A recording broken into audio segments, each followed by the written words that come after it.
Tinokutendai Ishe, hapana wakaita semi, nyika yose ndenyu, matenga ndenyu.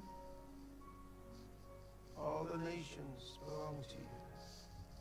Nyika dzose ndedzenyu. All of us are the works of your hands. Isu tose tiri mabasa emaoko enyu. Thank you for your love. Tinokutendai nokuda Thank kworudo you for rwenyu. your grace. Tinokutendai nokuda kwenyasha Thank you for dzenyu. your kindness. Tinokutendai nokuda kweunyoro hwenyu.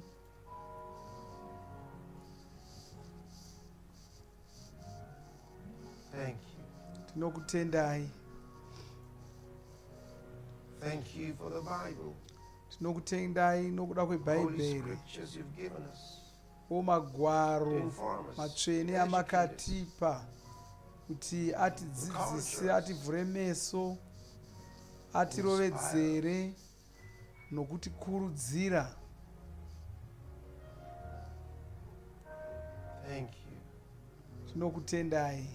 The word enlightens us, Shoko iri rinotivhura meso, gives us direction. rinotipa gwara rekufamba naro. There's none like you. Hapana wakaita semi, hapana wakaita semi, There's none like you. hapana wakaita semi. Holy and righteous, Muri mutsvene, pure, makarurama, hamuna chamungapomerwa. loving and just. Munofarira vanhu uye makarurama. Thank you, Lord. Tinokutendai Ishe.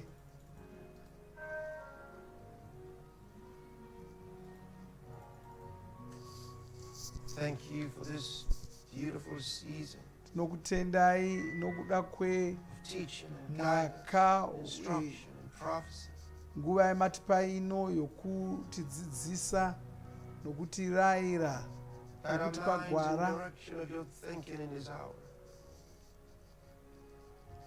Chiisa pfungwa dzedu kuti dzifambirane namafungiro enyu panguva ino.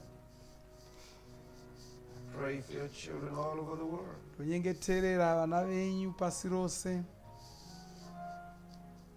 Fill their hearts with joy in serving you. Zadzai mwoyo yavo nemufaro, vachifafadzwa Grant them this nokushumirai. understanding that they may know you, the only true God, Chiita kuti Jesus vakuzivei Christ, whom you have iyemi sent. Mwari voga vechokwadi naponesi Jesu Thank wamakatuma. you for your grace, O Lord. Tinokutendai nokuda kwenyasha dzenyu Ishe. Thank you.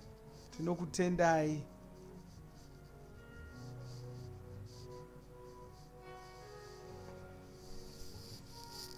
Thank you, Lord. Tinokutendai Ishe. Malegora, Malegora, Masara, Katilia, Saligonte, Makrali, Streme, Jege, Bronta, Malepe, Domazigaria, Grossia, Dilia, Sento Maria.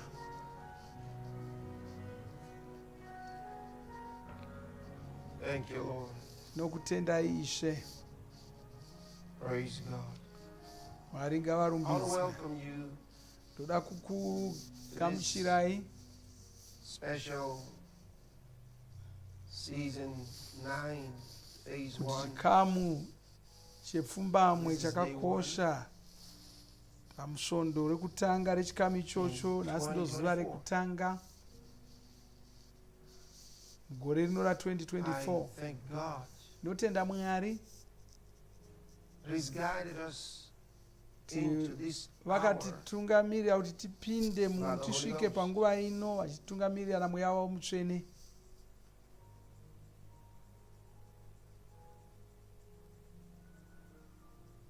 There's a lot for us to know. Pane to learn. zvakawanda zvatinofanira kuziva, zvatinofanira kudzidza.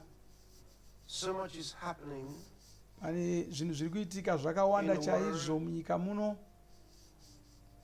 But a lot also in the spirit. asi mumweya muri kuitikawo zvakawanda And chaizvo. we must be more attuned Zvino isu tinofanira kunge to what's happening in the tichinzwa spirit. zviri kuitika mumweya,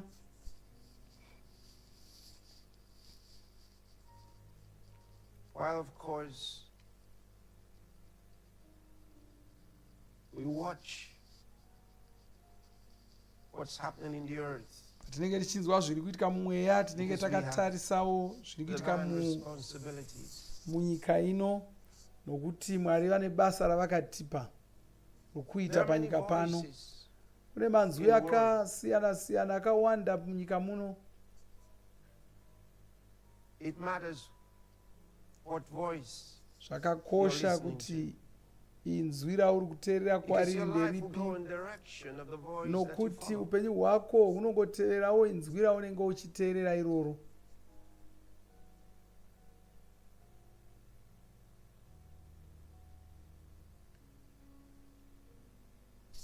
What are you listening to?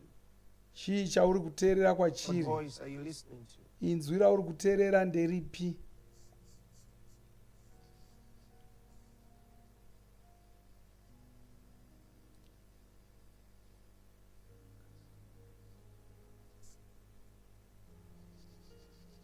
I want to show you a documentary. Toda kutaridzai As a reminder nyaya iri pano kuti ndikurangaridzei of the world in which you live. kuti nyika yatiri kurarama inyika yakaita sei, So you can make the right decisions kuti mugogona in kusarudza a moment like this. nomazvo panguva yakaita seino. You realize not many know the world in which they live. They don't know the timing. Munozviona here kuti vanhu vakawanda havazivi zvakaita nyika yatinorarama mairi, havazivi nguva yatava ino kuti inguva yakaita sei. They're not aware that there is such a thing as the calendar of God. Havazivi kuti God's got Mwari a timeline. vane zvavakarongera nyika ino zvinofanira kuitika. Havazivi izvozvo, No surprise, because asi hazvishamisi you don't find that in the academic. nokuti institutions. kuchikoro hakudzidziswi marongerwo akaitwa nguva naMwari, And all of the world's press uye can give you that information. hapana venhau vose panyika pano, hapana vanogona kuudza zvinhu izvozvo. Mweya waMwari chete And yet ndo it's vanogona all in the kukubatsira scriptures. kuti uzvinzwisise. Zvinhu zvacho zvese izvi zvinotori mumagwaro. What is the voice of truth? Ko inzwi rechokwadi riripiko? Jesus made a statement. Jesu vane mashoko avakataura anoshamisa chose. He says, I am the way, the truth. Vakati ndini nzira yacho, And the life. ndini chokwadi chacho, ndini upenyu hwacho. Think about it. Mbofunga I am pamusoro the pazvo, truth. kwai ndini chokwadi chacho.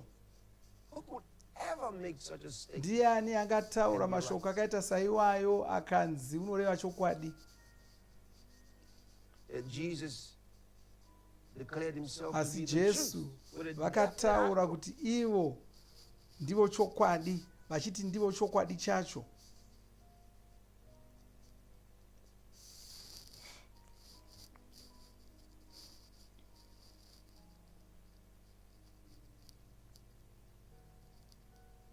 I want you to watch this. It's titled Paid to Lie, Part 1. Regai ndikutaridzei. Everyone who takes the vaccine is not just protecting themselves, but reducing their transmission to other people and allowing society to get back to normal. We can kind of almost see the end. We're vaccinating so very fast. Our data from the CDC today suggests, that vaccinated people do not carry the virus, don't get sick. Now we know that the vaccines work well enough that the virus stops with every vaccinated person. A vaccinated person gets exposed to the virus. The virus does not infect them. The virus cannot then use that person to go anywhere else. It cannot use a vaccinated person as a host to go get more people. That means the vaccines will get us to the end of this. They're paid to lie. You have to remember that. They're paid to lie. Paid to lie. And this is unfortunate. This is unfortunate. Very unfortunate.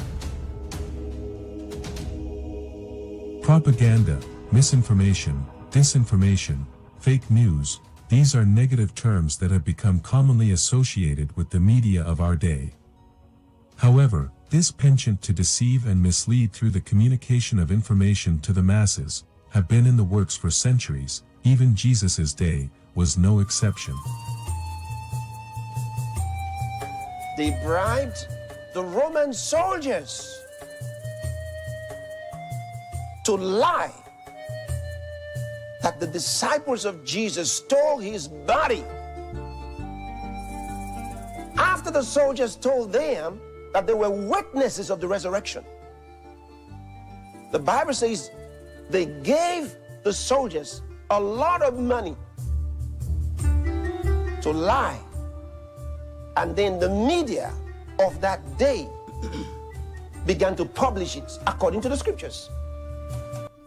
Skanyaya So they carried fake news reva nhema iyi Fake news iya that yakatanga media kare vakareva nhema pamusoro pecovid that the disciples of vakareva Jesus nhema stole pamusoro his body. nhomba dzecovid vachiti covid yanga nhomba idzi dzanga dzigona kuzopedza covid asi dzaingova nhema dzega dzega vatapi venhavo vachireva nhema pamusoro pazvo vanhu vachireva nhema pamusoro pazvo asi zvakatotanga kare zvakatotanga munguva yajesu mauto echiroma akapuwa mari kuti asareva kuti jesu vanga vamuka ndo zvatiri kuona munyaya yatiri kutaurirwa iyi.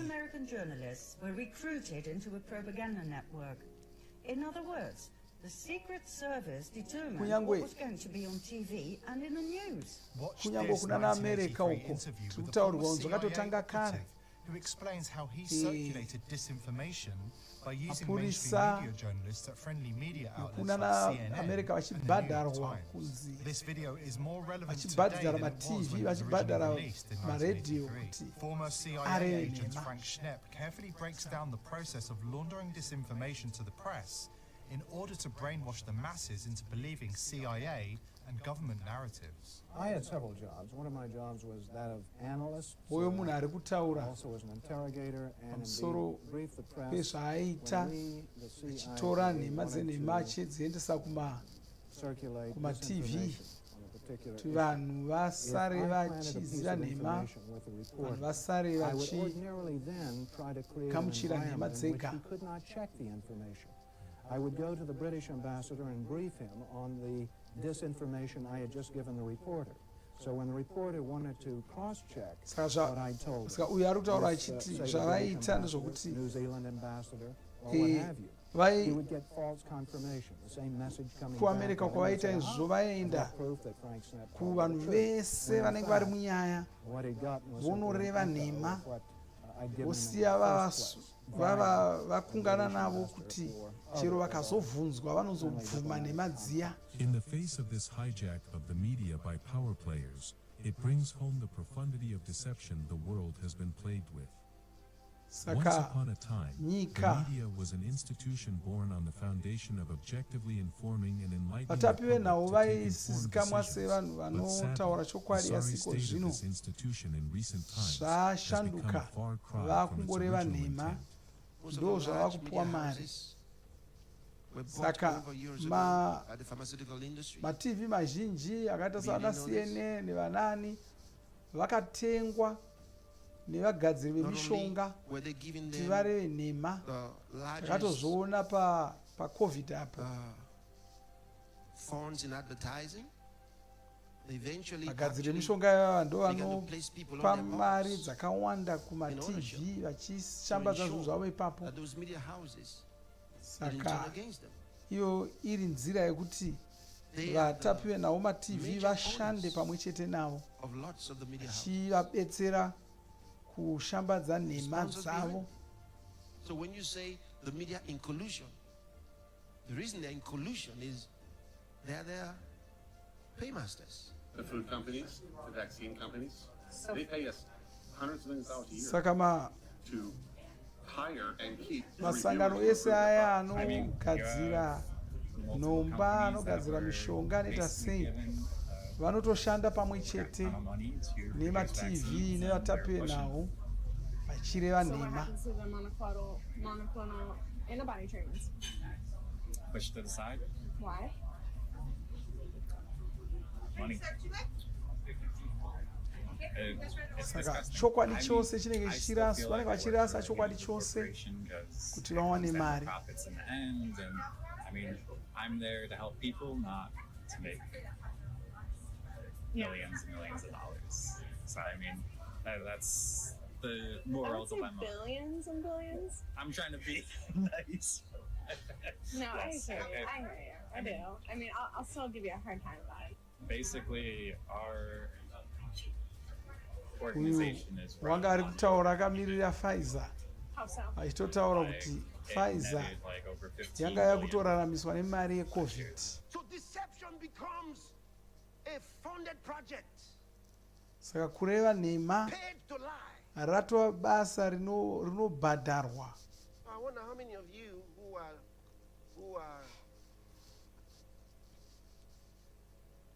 pressmen who are now being paid to lie, paid to cover lies. Saka Should be ashamed. vatapenawo vanofanira kutongwarira kutochenjerera sleeping between the graves of his kuti parents. vasareva That too was staged and nhema, broadcast on vatu purpose vareve as nhema. to manipulate Vanofanira the kutongwarira people kuti to yet vasareva another nhema. war. The boy was paid to lie there.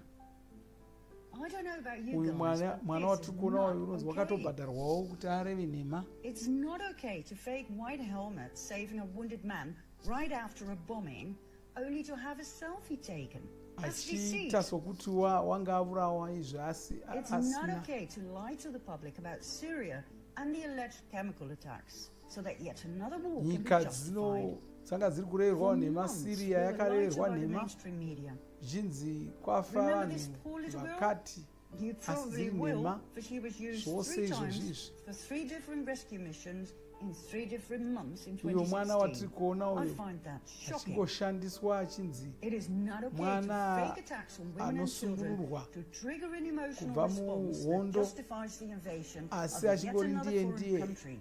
Nhasi unonzi vanotakanurwa muhondo iyo, mangwana vatakanurwa Do you mune remember this vatakanurwa one? mune iye asiri iye. 11-year-old Hassan Diab Achingori became mumwe world chete famous as the boy who survived the vachingotsvaka chemical kuda attack kureva in nhema Doma, pamusoro Syria. pehondo. The attack turned out to be staged. Hassan and other children who were Saka playing dzimwe near the nguva Doma hospital toita were kuti lured into mufunge the kuti kune building, hondo iri where they were kuitwa suddenly izvo washed kusina roughly with hondo cold water. yakadaro. Something was sprayed into their eyes, someone was shouting gas. And all the time, cameras were rolling. When Hassan's father found out what had happened, he was furious.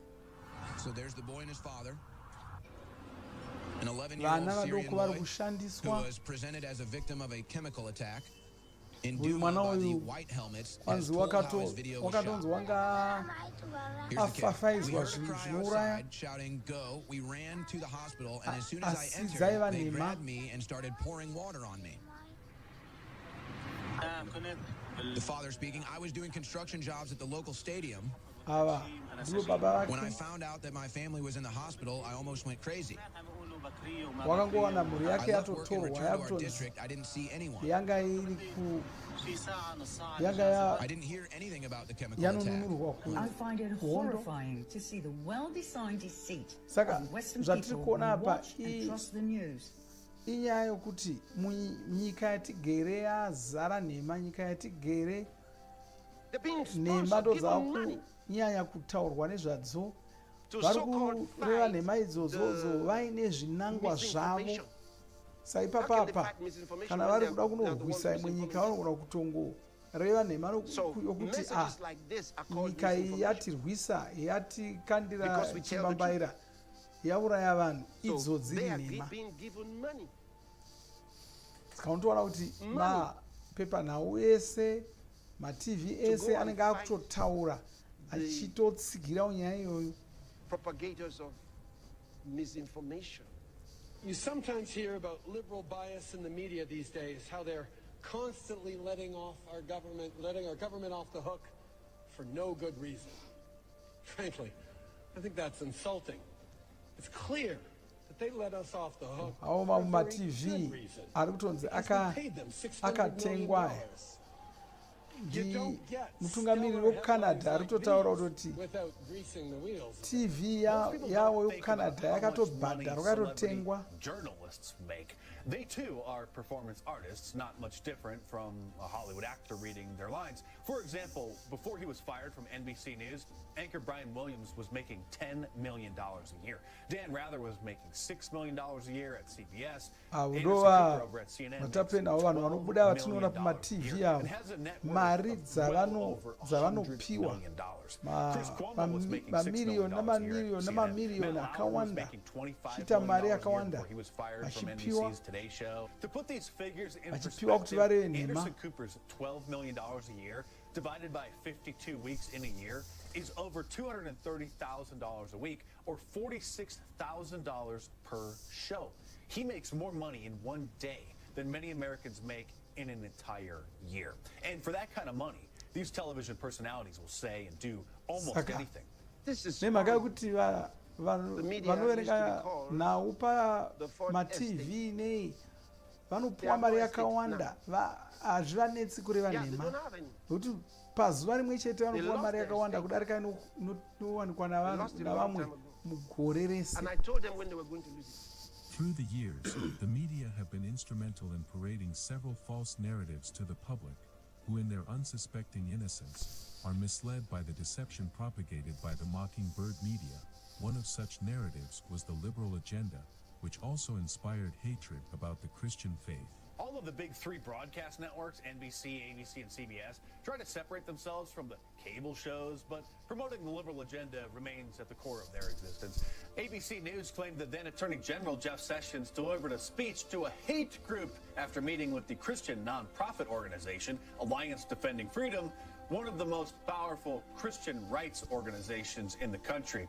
Basically, all Christian groups are seen as hate groups to the liberal establishment, which always cites the Southern Poverty Law Center as the ultimate authority of such things because they're massive Christian foes. According to Nazi propaganda minister Joseph Goebbels, if you tell a lie big enough and keep repeating it, people will eventually come to believe it. In the same vein, some of the biggest lies ever told the world made the news during the concocted COVID pandemic. Go back to 2020. They gave us fake numbers and they continue to quote those fake numbers. mugore ra2020 vakatanga kutaurira nhema dzega dzega vachiti kwafa vanhu vakati tsingori nhema dzega dzega panguva yecovid ipapapo. Now, it's been nearly 9 months since the World Health Organization officially reported on the COVID-19 outbreak in Wuhan. And since then, the world has seen the number of virus-related deaths surpass 1 million. waitoti kana ukatoenda pamaindaneti nei vaitova nenzvimbo yavaitoverenga vanhu vari kufa vari kurwara vari kudini necovid vachiverengwa kavanga vakatinyebera ipapo vachiti vanhu vanodarika zviuru 15 zvezviuru zvakafa asi idzo dzasingori nhema dzega dzega. vaitaura vanhu vakafa vasi vasingazotiudzi kuti vamwe vanga vagara vachisifa vari papi. kuti tinoziva kuti gore negore kuna vanhu vagara vanofa netsaona, vamwe vanofa nezvirwere zvakasiyana siyana, asi venhu vese vanga vasati vachaverengwa panguva yecovid. vese vava kungonzi vafa necovid, vafa necovid, vafa necovid. Every single part is a lie. And so the parroting fake news, of course, with satanic agenda. Saka chiri kuvaita kuti vareve nhema dzese idzodzi inyaya yekuti vari kuda kubatsira satani kuita zvinhu zvake pano panyika. which in their hearts they don't believe because they know it's not true, but somebody scripted that thing and given to them. Saka vema TV ava vanongonyorerwa zvokutaura ukavhura matv ko zvinoona kuti vanenge vachingotaura zvakangofanana. More alarming, some media outlets publish these same fake stories without checking facts first. The sharing of biased and false news has become all too common on social media. More alarming, some media outlets publish these same fake stories without checking facts first. Unfortunately, some members of the media agenda to control exactly what people think, and this is extremely dangerous to our democracy. This is extremely dangerous to our democracy. This is extremely dangerous to our democracy. This is extremely dangerous to our democracy. This is extremely dangerous to our democracy. Oh, yeah. This is extremely dangerous to our democracy. And they didn't expect to be caught. Our democracy. This is extremely dangerous to our democracy. Yes, this is extremely dangerous to our democracy. So it just lets you understand. Varingodzokorwa musara umwe chete wakanyorerwa. Hazvisi zvinhu zvatotarisira kuti unoita matv akasiyana siyana ari munyika dzakasiyana siyana opedzisira akungotaura chinhu chimwe chete musara mumwe chetewo hazvigoni kuitika sezvo zvatakuona iko zvino. Asi vana vaMwari ndo vaya vanotungamirirwa neshoko raMwari. Shoko raMwari chiedza tinofanira kurarama nacho sezvo ivo vari muchiedza. Fana kufambidzana naMwari. Act like the rest of the world. Fanira kuita sevanhu vari pasi rose kuti tigotungamirirwa nenhema dzega dzega. Jesu vakatotiyambira muna Matiwe 24 akati ngwarirai kuti pasava nounokureverai nhema.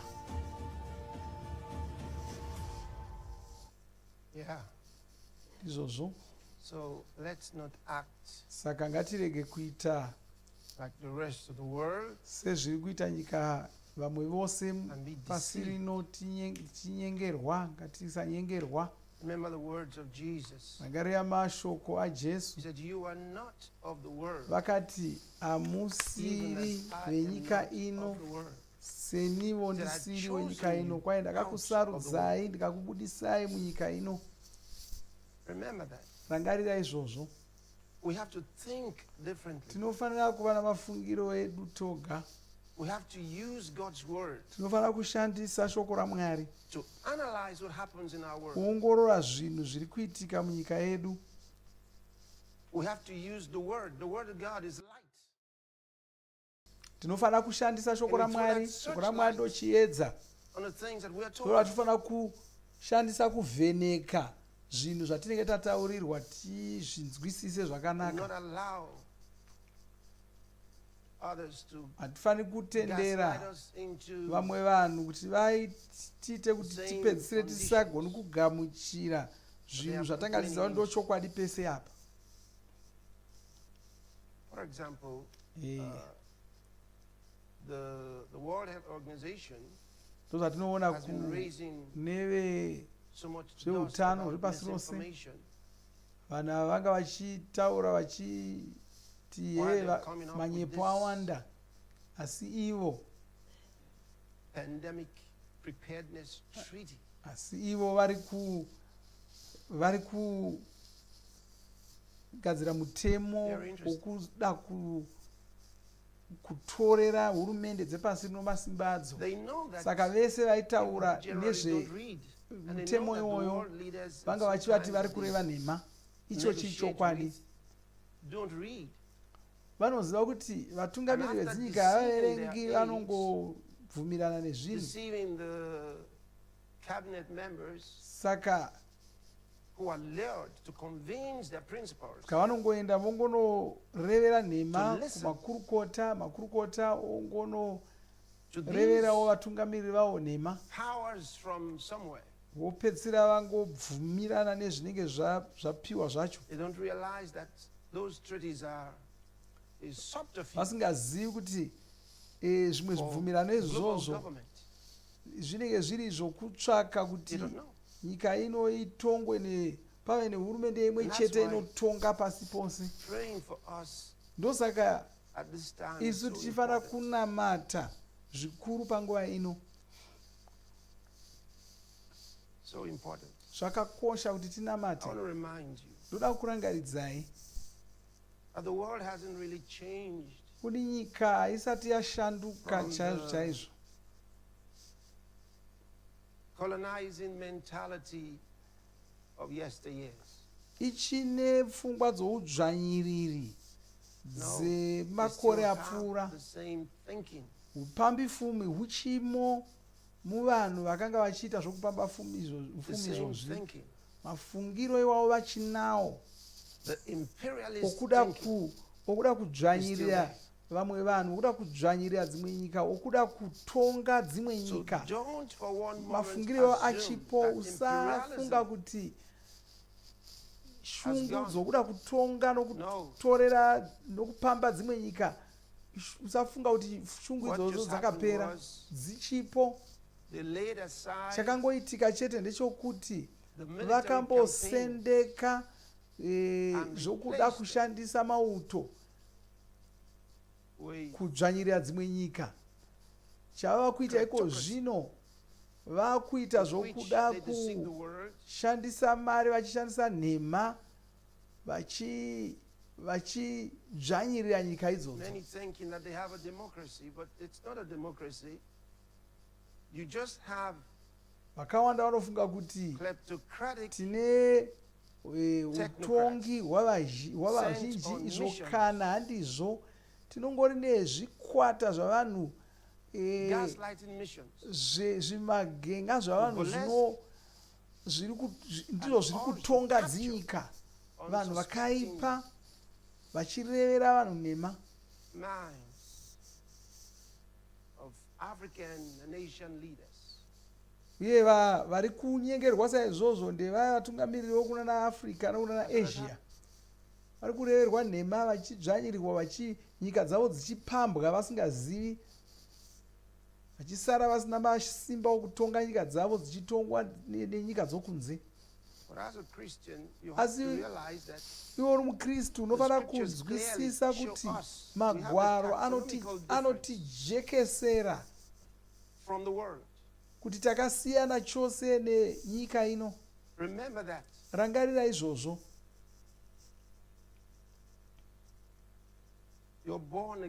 Iwe wakazvarwa kechipiri, wamunhu werudzi rwaMwari, una mweya waMwari mauri,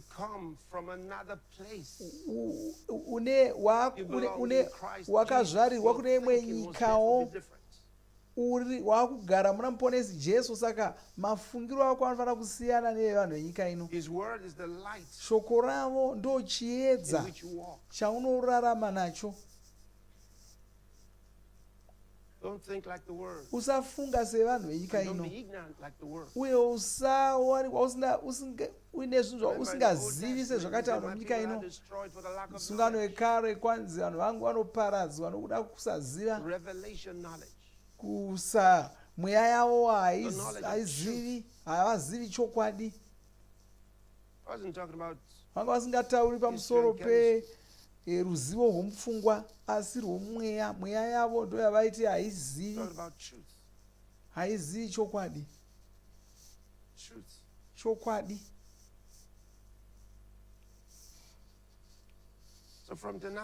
Saka kubva manheru anhasi toda kutanga kudzidzisai zvimwe zvinhu zvakakosha chaizvo.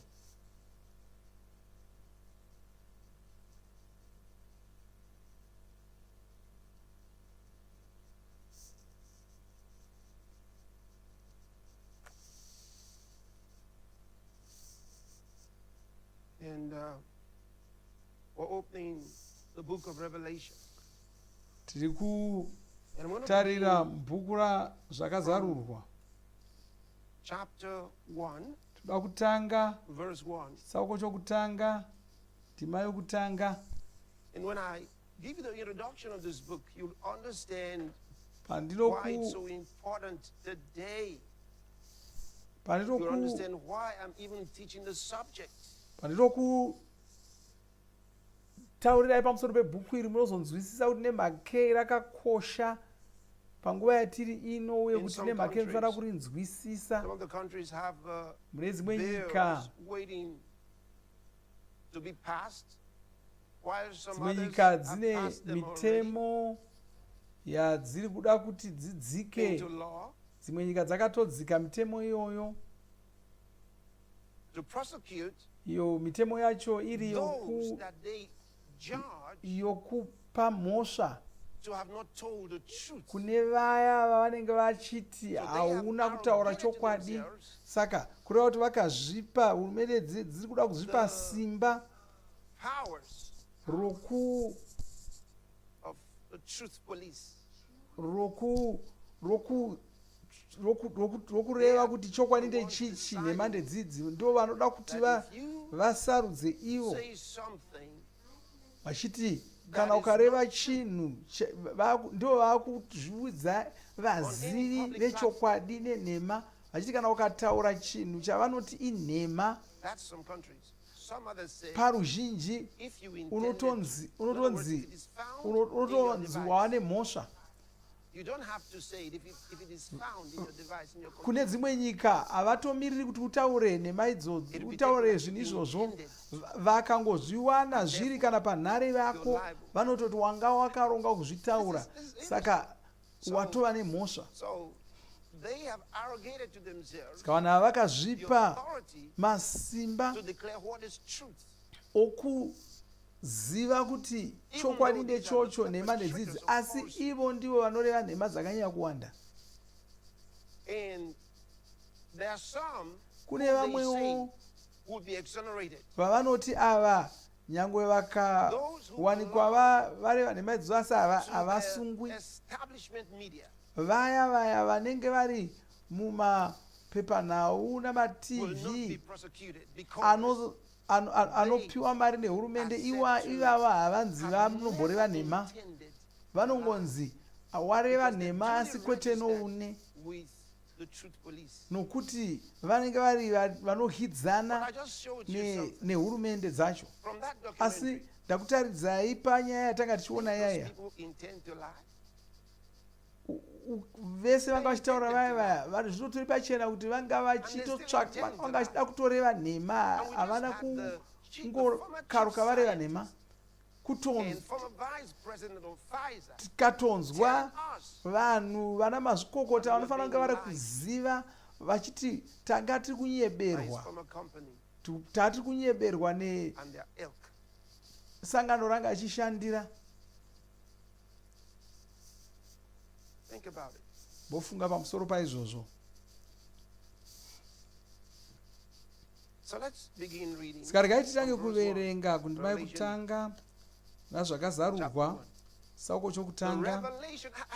Look, the details in this book are all so important. They are Zvinhu so zvakanyorwa important. mugwaro iri zvakakosha zvikuru, usatombodarikwa Don't miss nazvo, any part of the sessions. uye usatombodarikwa neminamato yose yatichaita musvondo rino. The revelation of Zvakazarwa Jesus Christ, zvaponesi which Jesu God gave zvakapiwa unto naMwari him. kuti You see, aratidze he varanda introduces vake. the book Saka so you anoti understand why taridza it's called the book achivhura of Revelation. gwaro iri, anoti It's not just igwaro it's not rezvakazarurwa. because it is a revelation, but there's a clear introduction. He tells us what the book Anotitaurira kuti gwaro It is iri the nderei, revelation kwai gwaro iri of Jesus Christ. zvinhu rinotaura nezvakazarurwa zvaJesu muponesi, Things which zvakapiwa kuna Johani achitaridzwa zvinhu zvava pedo kuitika. and he sent and signified it by his angel unto his servant John. Now, when it says things which must Kwai shortly akazviziviswa come to pass, nokutumira kwakaita mutumwa wake kumuranda wake great Johani. communication is on the strength of its sudden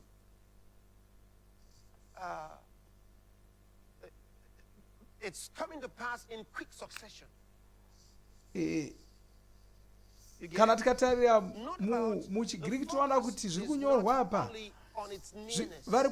haasi kungotaura kuti zvaapedo kuitika, asi vari kutaura kuti zvinhu izvi kana zvoitika zvichaitika nokukasira. Ndo manyorerwa zvakaitwa muchigiriki.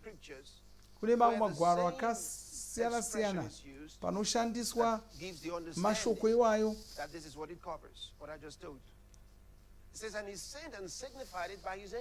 Kwaakazvizivisa nokutumira kwaakaita mutumwa wake kumuranda wake Johani. Ngatitarire mashoko maviri.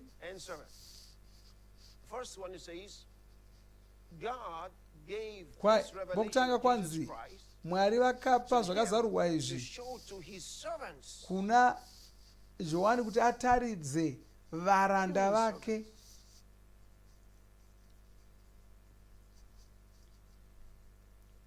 And then he says he sent and signified it by his angel unto his servant John. So John is given as an John example. uyu wakazviudzwa nengirozi. Saka Johani uyu ari kutorwa semumwe wavaranda vaMwari. Katarira muna vaRoma yokutanga inotaura ichiti kwanzi Pauro muranda wamuponesi Jesu wakadanwa, wakatsaurirwa shoko roruponeso. The loss is the word that's translated servant here. Saka doulos ndo shoko rakaturikirwa muna vaRoma yokutanga ndima yokutanga kuti muranda, chitaura pamusoro paPauro.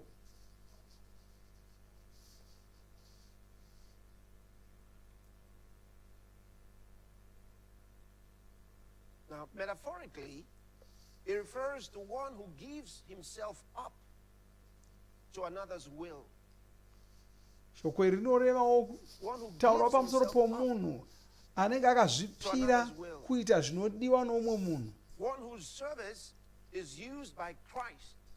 Munhu akazvipira kushandiswa namuponesi kuita zvinodiwa namuponesi ava. To the disregard of his own interests. Notaurawo lichitiwo munhu iyeye, munhu anosiya zvake achitsvaka kushumira zvomumwe. Saka ndo zviri kunzi, ndo zvazvakaita Johani. Saka anoti Johani uyu wakanga ari muranda wamuponesi Jesu. Mubvunzo wangu ndokuti kana gwaro iri rakatumirwa kuvaranda vakaita saizvozvo, iwe uri mumwe wavaranda vakadai here?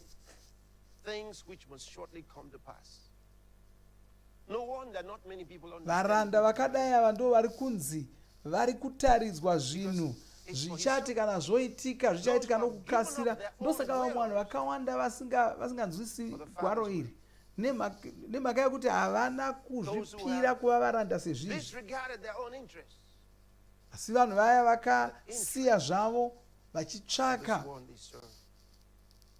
zvinodiwa navavanoshandira, ndo vanhu vanogona kujekerwa negwaro iri. Bhuku iri rakanyorerwa varanda vaMwari, vanhu vakazvipira kuna Mwari. Saka ari kutaura pamusoro paJohani kanzi iye anopupura zvose zvaakaona, iro shoko raMwari uye nouchapupu hwamuponesi Jesu. Kwai Johani anopupurira shoko raMwari uye anouchapupu hwamuponesi Jesu. Kwanzi bhuku iri rinotaura pamusoro pamuponesi Jesu, vachizvitaridza kuvaranda vavo, vachitaridza zvinhu zvichati kana zvoitika zvichaitika nokukasira.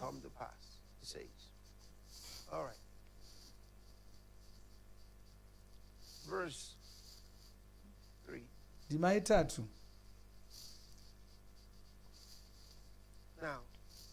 this is verses 1, 2, and 3 is ndima yokutanga nechipiri netatu John's prologue. inhanga nyaya chete. ndiJohani ari kuvhura nyaya He yake. says, Pano unoti blessed is he that readeth, akaropafadzwa uyo and they anoverenga that hear the mashoko words of ava this prophecy. ava So the book of Revelation is a prophecy. euprofita uhu. Saka gwaro ra See it? So zvakazarurwa number 1, it is a revelation. rinotipa zvinhu zvakaonekwa mumweya. And number 2, it is a prophecy.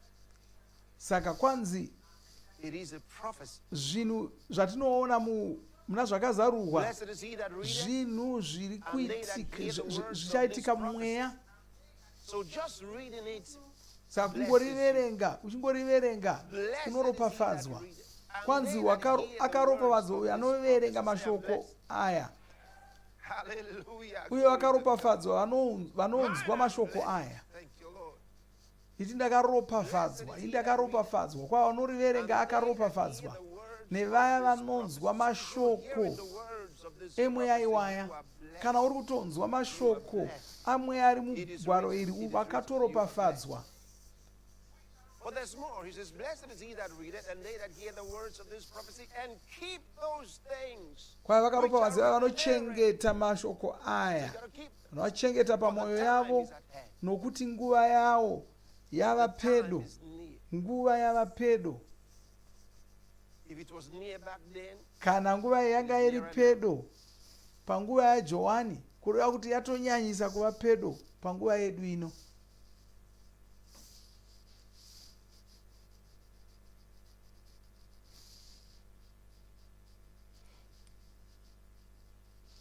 the time is near, he says. Kwa nguva yava pedo.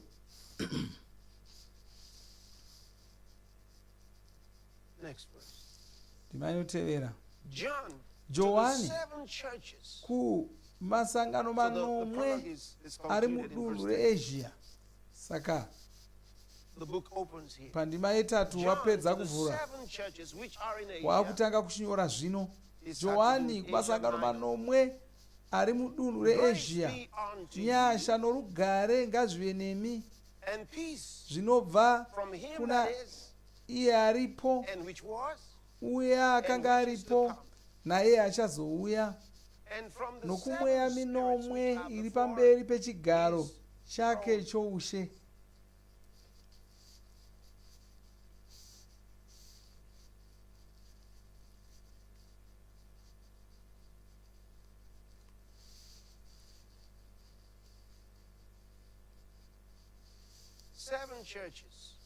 Masangano manomwe.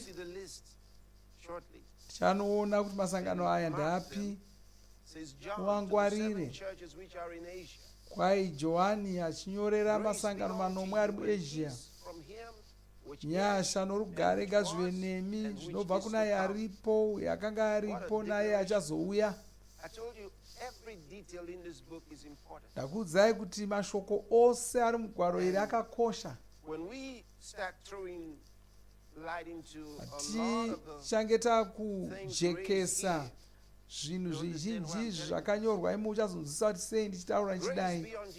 Nyasha norugare ngazvive nemi zvinobva kuna iye aripo uye akanga aripo naye achazouya, nokumweya minomwe iri pamberi pechigaro chake choushe. Mweya minomwe. Wataura pamusoro pemasangano manomwe.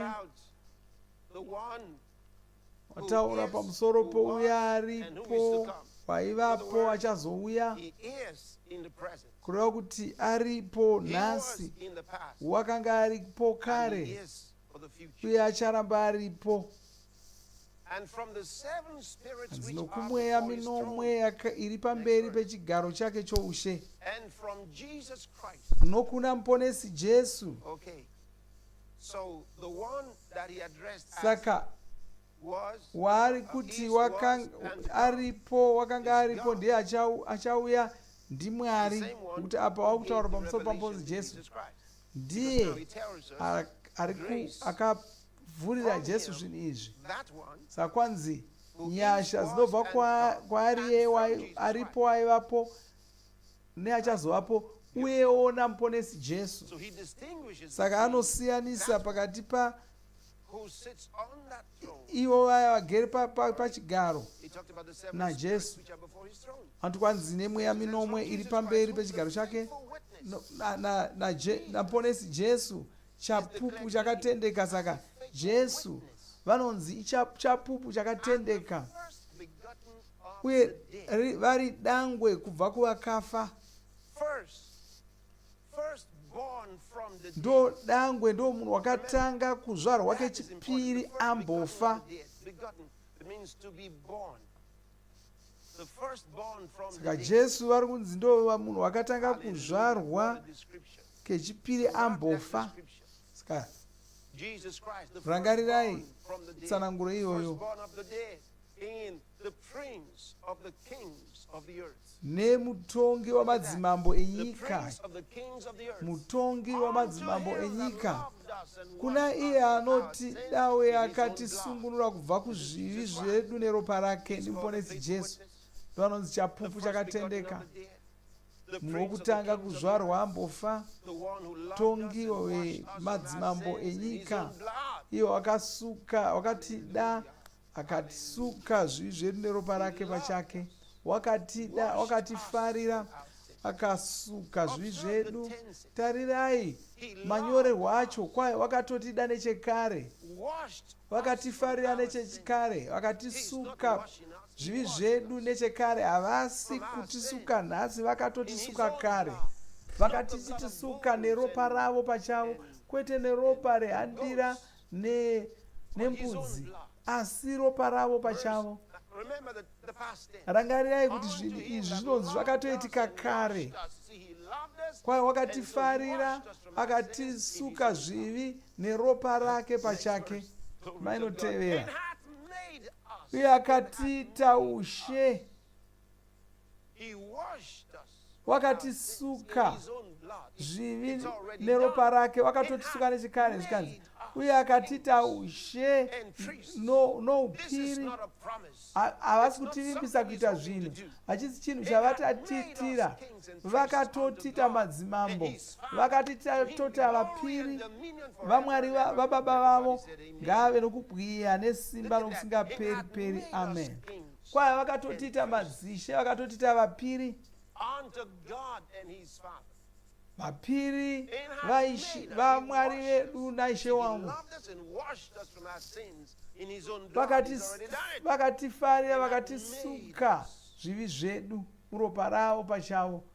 Ndokubva tiri kutaura pamusoro pezvinhu zvakatoitwa zvikapera. Vakatiita madzimambo navapiri vamwari vavo, ivo baba vavo.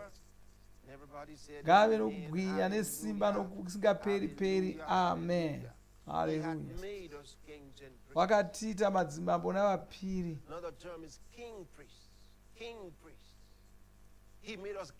Wakatiita madzimambo nevapiri. Ukaongorora manyorero wakati wandimai, unozowana kuti madzimambo ari kutaurwa aya, vapiri vari kutaurwa, vapiri veumambo veushe vanotonga, vapiri vari madzishe zvekare. Takafanana naMelkizedeki. Melkizedeki wakanga ari mambo uye ari mupiri, ari mambo weSaremu, mupiri wamwari wokumusoro-soro. Ponesi Jesu vakaitwa mupiri mukuru, ari verudzi rwaMelkizedeki. Saka vapiri vanosiyana-siyana, vane nzanga dzakasiyana-siyana.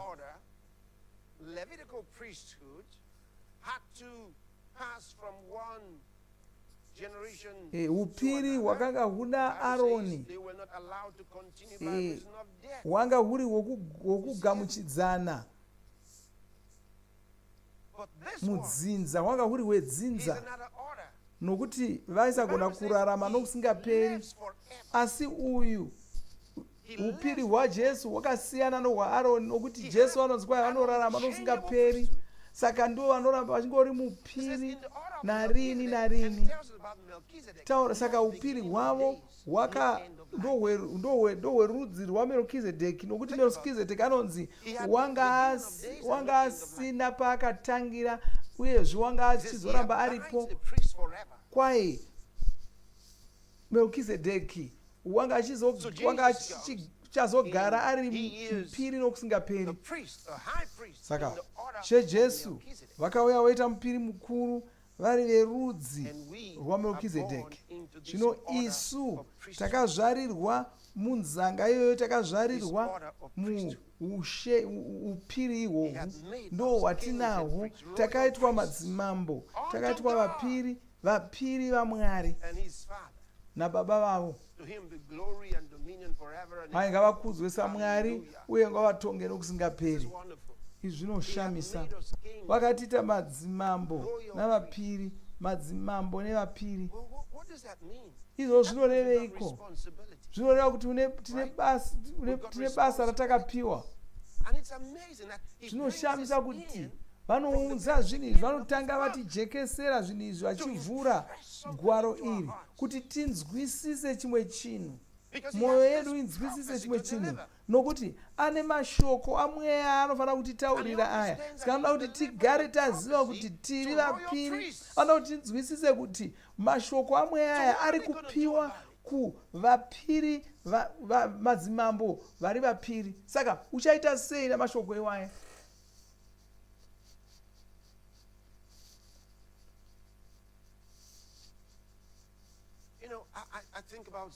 Ndinofunga pamusoro pezvimwe zvinhu dzimwe nguva.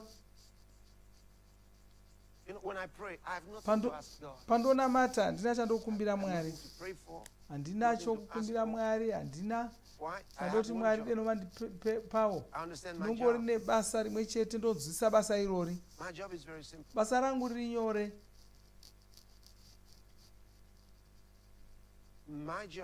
Basa rangu tere kungoona kuti zvinodiwa naMwari zvaitika. Ona kuti zvinodiwa naMwari, zvinofarirwa naMwari zvaitika. Handina zvimwe zvandotsvaka. Zvavanoda ivo ndo zvandinodawo ini. Zvavanoda kuti zviitike ndo zvandomhanya nazvo izvozvo. Handina zvimwe zvandoda, ndongoda zvavanoda chete. Nokuti ndo basa randakatumirwa panyika iroro. Ndo zvega. Saka ndinotarira mashoko akaita saaya, ndonzwisisa mashoko aJohani aya. Uye kuti nemhaka achida kuti titange tatonzwisisa kuti tiri madzimambo navapiri. Mupiri haana rimwe basa kunze kwekungoshumira mukuru wake. Kwai takaitwa vapiri vaMwari, vanova baba vavo. Saka tiri vapiri vaMwari.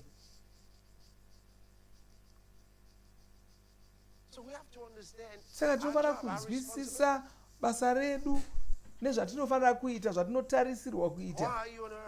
Nemhakei uri pano panyika? Nemhakei uri pano panyika?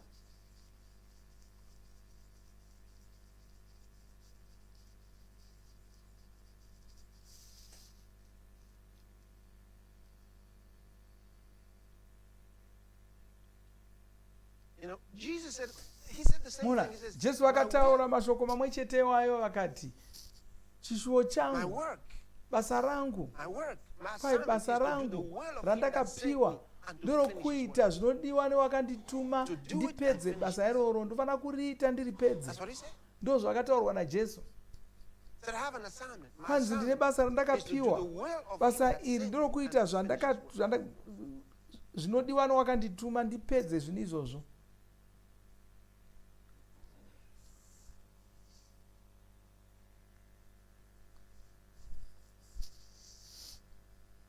Next verse. Ndima inotevera. Behold, oh Sagrodigo Alangasto Pratahades. Look at this. Behold, he cometh with clouds. Glory to God. Behold, he cometh with clouds, kwai tarira ari kuuya namakore uye meso ose achamuona, and they also with kunyange naivo vakamubaya, and all kindreds of uye marudzi shall ose wail because of enyika achachema nokuda kwake. even so. Saka zvichaita saizvozvo. Amen. We just read. Ndoda kuti murangarire zvataverenga izvi. Remember this part. Rangarira mashoko iwaya. Look at it again. Matarire zvekare. Behold, he cometh with clouds, Tarirai ari kuuya namakore, uye meso ose achamuona, and they also with kunyange naivo vakamubaya, and all uye marudzi ose enyika achachema nokuda kwake. Saka zvichaita saizvozvo. Amen. Matthew's Gospel, chapter 24, and Toda kuti muinde kuna Matiyo 24, toverenga kubva pandima 20 Jesu ndo vakanga vachitaura kwaye pakarepo shure kwokutambudzika kwamazuva iwayo, zuva richasviba, uye mwedzi hauzovheneki, nyeredzi dzichawa kubva kudenga, namasimba omuchadenga achazungunuswa. Tichatarira pandima iyoyo, tichapota tichidzoka pandima iyoyo nokuti yakakosha zvikuru. Asi toda kuti uone pakarepo shure kwokutambudzika kwamazuva iwayo, mazuva api? Tichadzoka kwazviri. Pakarepo shure kwokutambudzika kwamazuva iwayo, zuva richasviba uye mwedzi hauzovheneki, nyeredzi dzichawa kubva kudenga, namasimba okuchadenga achazungunuka. Ipapo chiratidzo chomwanakomana womunhu chichaonekwa kudenga, uye ndudzi dzose dzenyika dzichachema. Kwai marudzi ese pano panyika achaungudza vachiona mwanakomana womunhu achiuya ari mumakore okudenga nesimba nokubwinya kukuru, chionekwa kuti ndiMwari. Haleluya, haleluya. Ko Jesu vanenge vachionekwa vakaita sei? Kwanzi vachauya nesimba guru vachionekwa kuti ndiMwari. Kwai marudzi evanhu achange achiungudza, nokuti ndo zvatotaurwa naJohani. Ngatidzokere kuna zvakazarurwa kwatanga tiri. Tarirai pandima iyi zvekare. Kwai tarirai ari kuuya mumakore, uye meso ose achamuone, kunyange naivo vakamubaya, uye marudzi ose enyika achachema nokuda kwake. Kwai achachema nokuda kwake. Kwai saka zvichaita saizvozvo. Amen. Ndima inotevera yacho. Saka Johani ane chaatotitaurira. Kwai tarirai anouya. Johani rangarirai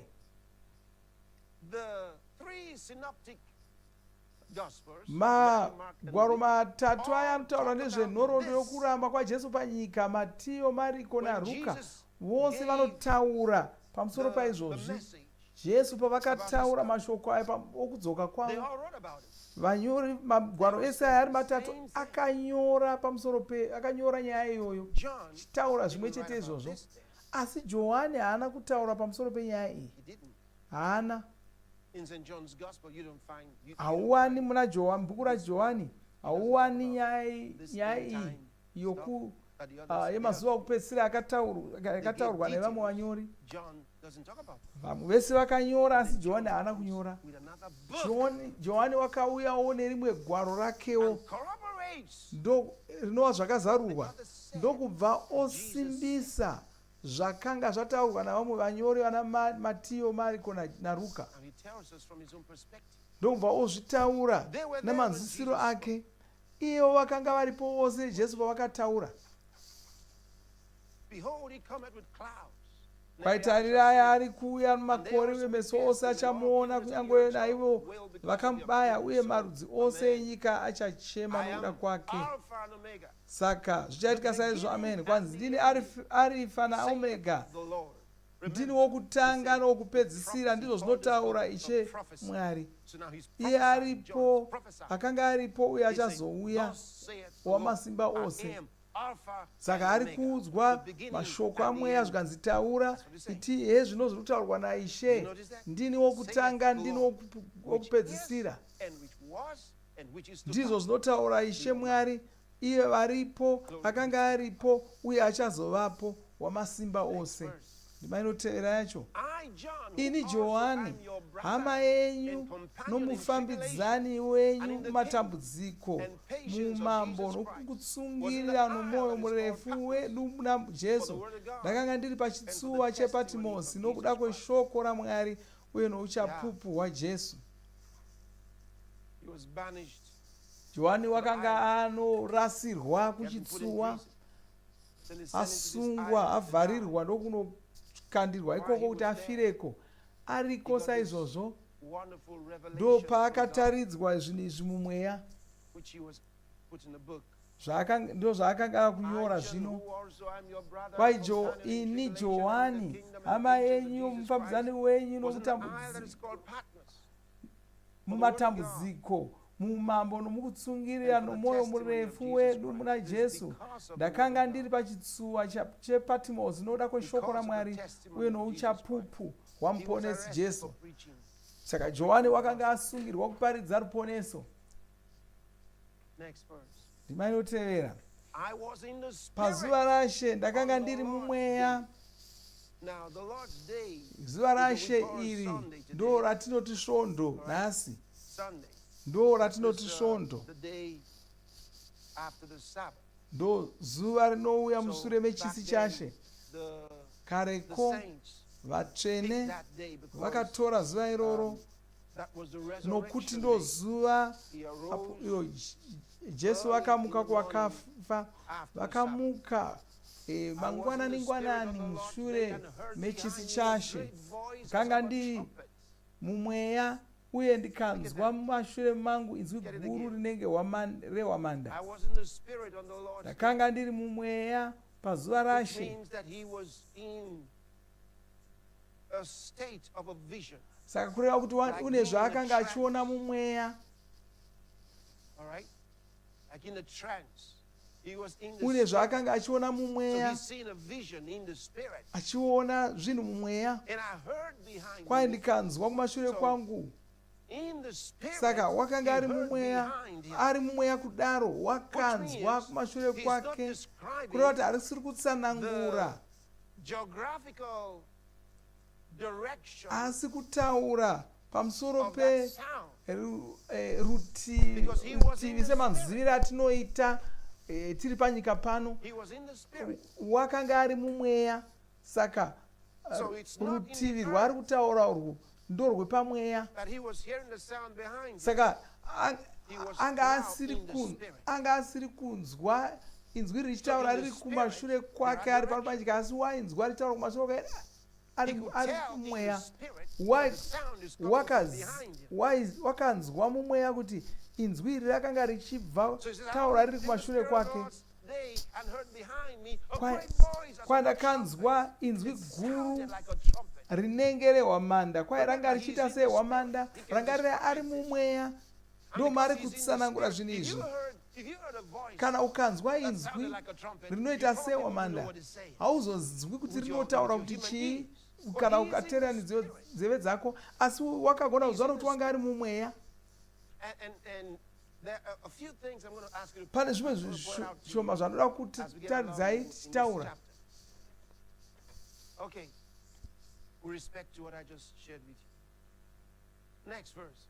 Ndima inotevera. Saka akanzwa inzwi riri richiti, nyora mubhuku rakapetwa zvaunoona.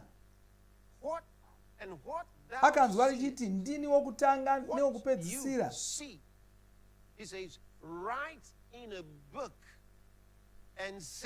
Zvikanzi nyora mubhuku rakapetwa zvaunoona, ugozvitumira kumasangano manomwe rokuEfeso, rokuSimina. Saka anotitaurira masangano manomwe aya.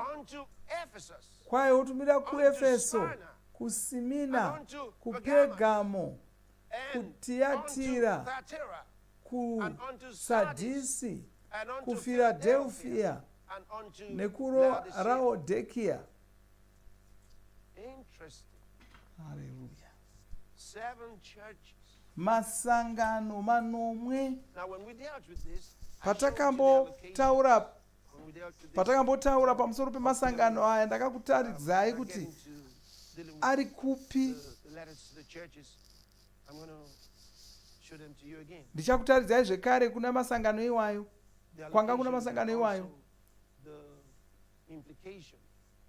uye ndichikuudzai kuti chii changa chiri kutaurwa kumasangano iwayo.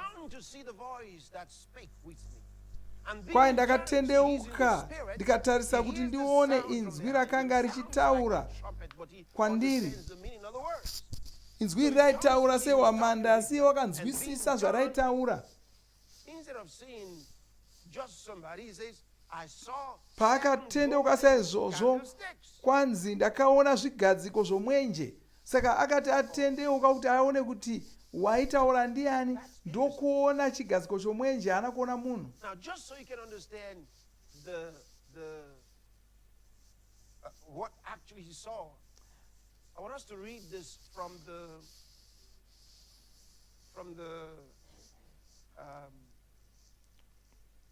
toda kuti unyatsonzwisisa zvaakaona izvi. Ndikaitierenge mune rimwe Bhaibheri. Yes, the complete Jewish Bible. Gaiti zvitarire mune imwe. Kwai ndakatendeuka kuti nditarire kuti ndione kuti waitaura kwandiri ndiani. Pandakatendeuka kudaro ndakaona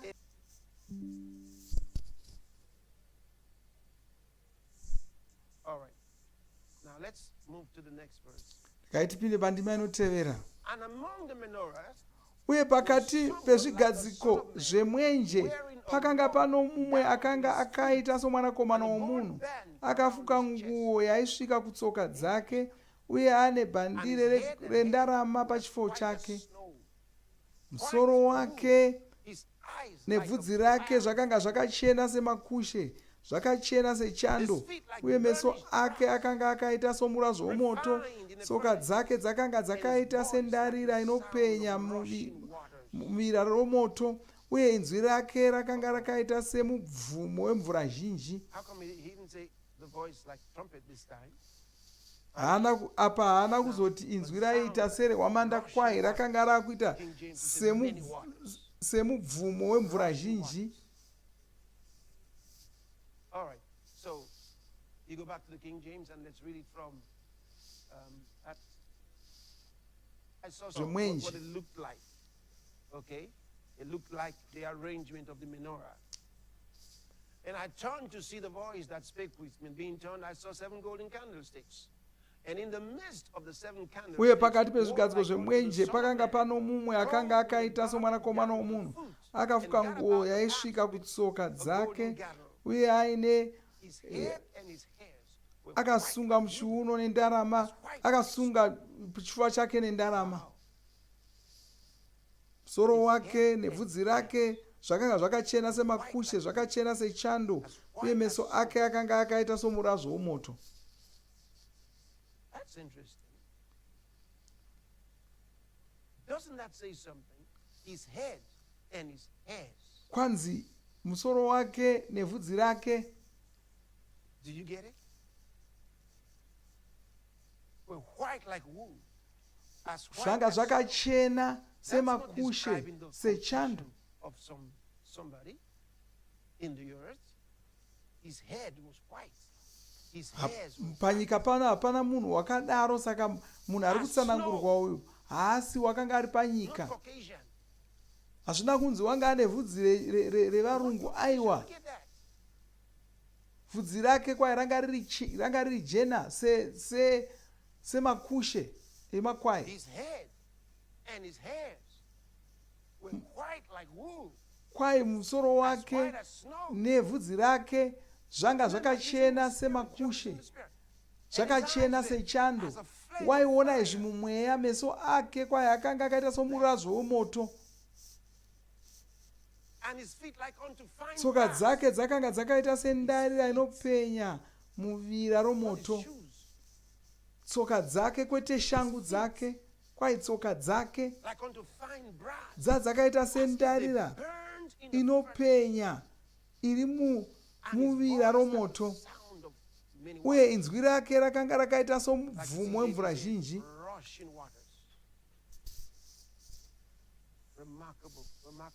Haleluya. Iyi tsananguro inoshamisa. Rangarira kuti ari mumweya achitiudza zvaari kutaura izvi. Akanga akabata nyeredzi nomwe muruoko rwake rworudyi. Wanga akabata nyeredzi nomwe muruoko rwake rworudyi. Uye mumuromo make makabuda munondo unopinza. Sezuva rinopenya nokupenya kwaro kwose. Musoro wake wanga usina ngochena chete, asi chiso chake changa chakaita sezuva rinopenya nokupenya kwaro kwose. Sezuva ramasikati haugoni kuritarira nemeso.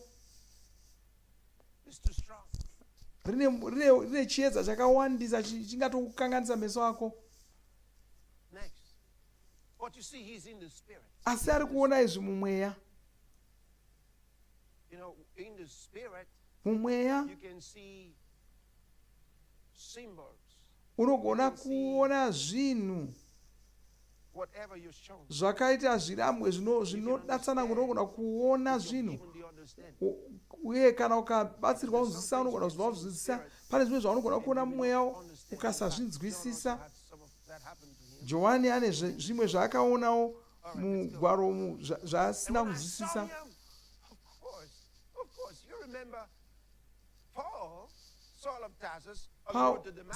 Pauro achienda kuDhamasiko wakaona chiedza ichi chibva kudenga, akachitsanangura, akati changa chakachena chakajeka kudarika chiedza chezuva ramasikati. Inzwi rikataura kubva muchiedza ichocho, iye akabva atopofomara akawira pasi. Ndo zviri kuitika kuna Johani. Kwai pandakamuona ndakawira patsoka dzake kunge ndafa. Papo akaisa ruoko rwake rworudyi pamusoro pangu akati, usatya, usatya, ndini wokutanga nowokupedzisira. Haleluya. Anoenderera mberi. Ndiani ko munhu uyu ari kutsanangurwa kudai? Ndiani akaonekwa naJohani? Aiva nomusoro wanga wakachena semakushe. Chiso chake chakaita chipenya sezuva ramasikati. Zvikanzi ndini iye mupenyu, ndakanga ndafa, zvazojeka. Kwai uye tarira, ndiri mupenyu nokusingaperi peri, uye ndakabata kidzo rufu neHadhesi.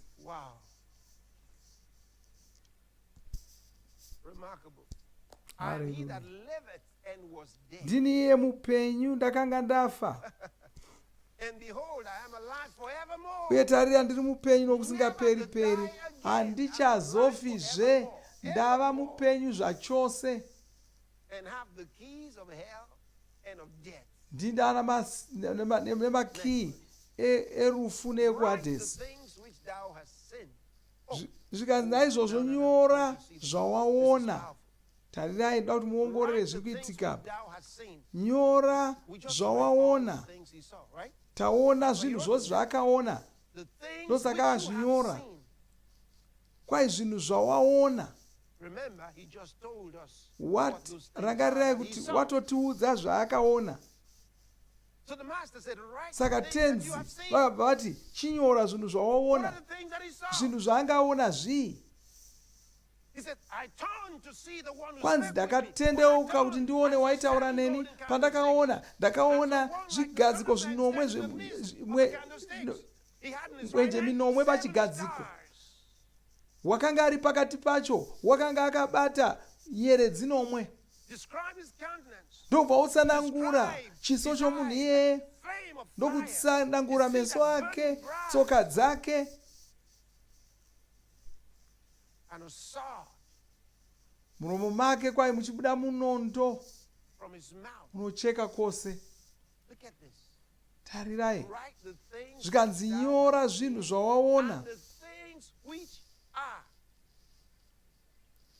The things which are.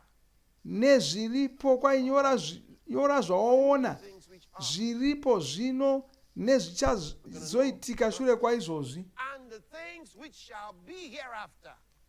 Okay, so the things which are, it Saka. means the things that are in the now. They are Saka happening wakanzi now. nyora zvinhu zviri The things that are kuitika going on iko now. zvino. Then it says, and the things which will be afterwards.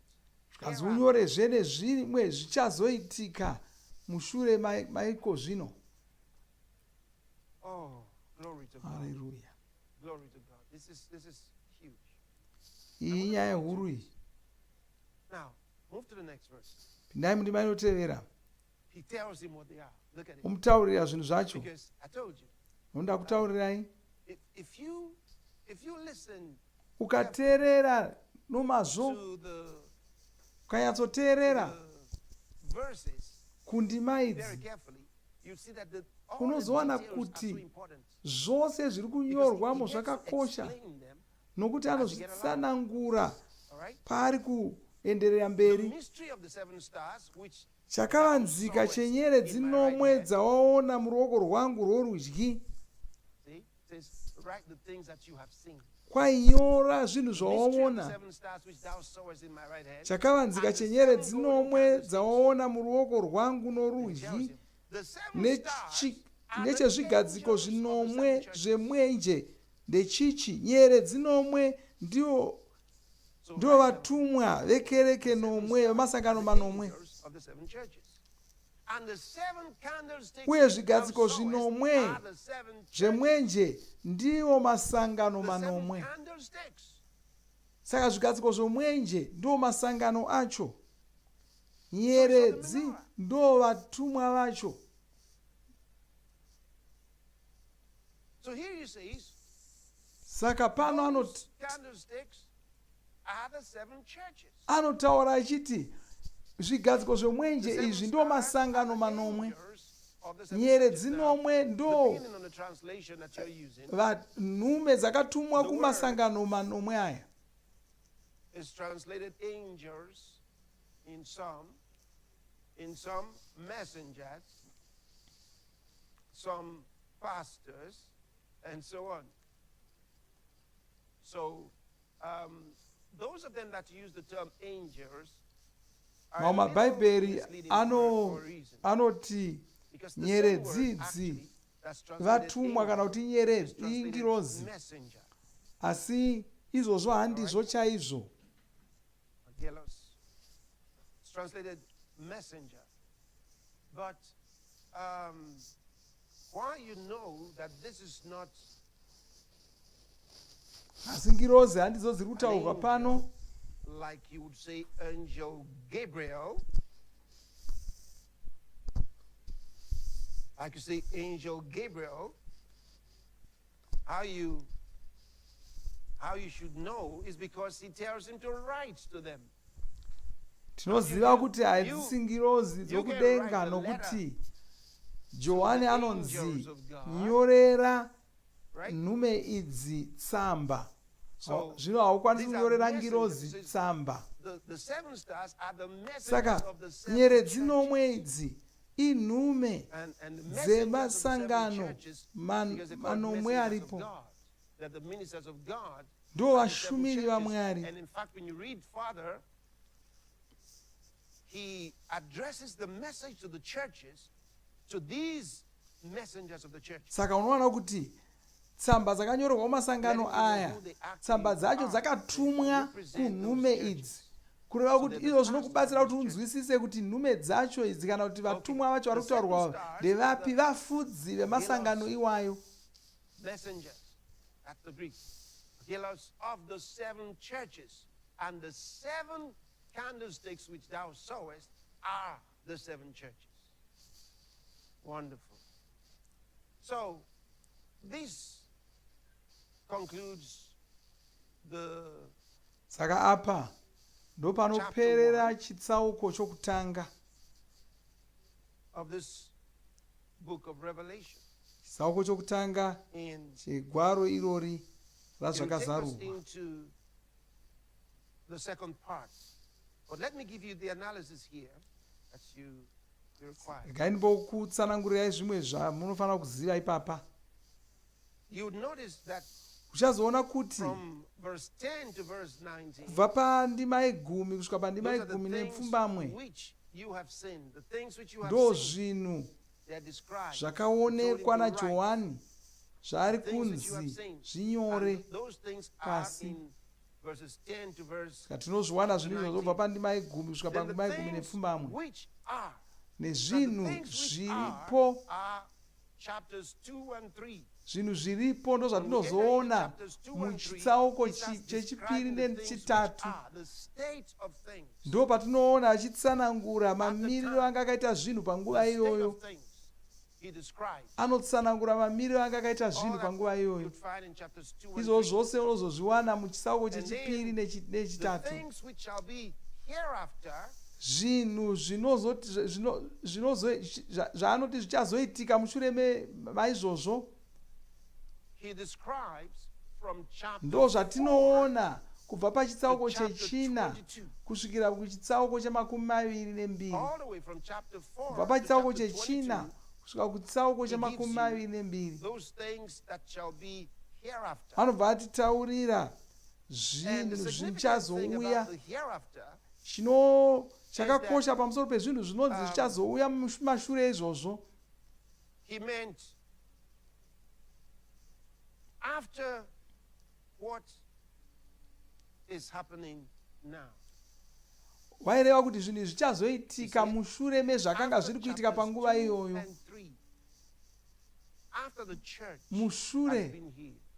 Mushure mokunge vatsvene vamboita nguva vari pano, kwai mushure mazvo ndo panozouya zvinhu zvacho ipapo. Why is that simple thing? It looks simple, but why is it? Zvinoita sezviri nyore asi sei zvakakosha.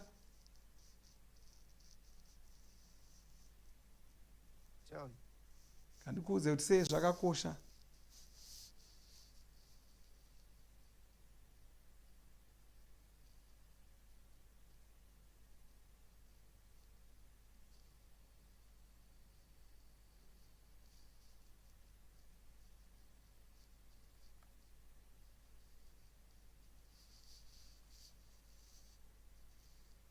Just a little bit of chapter 2.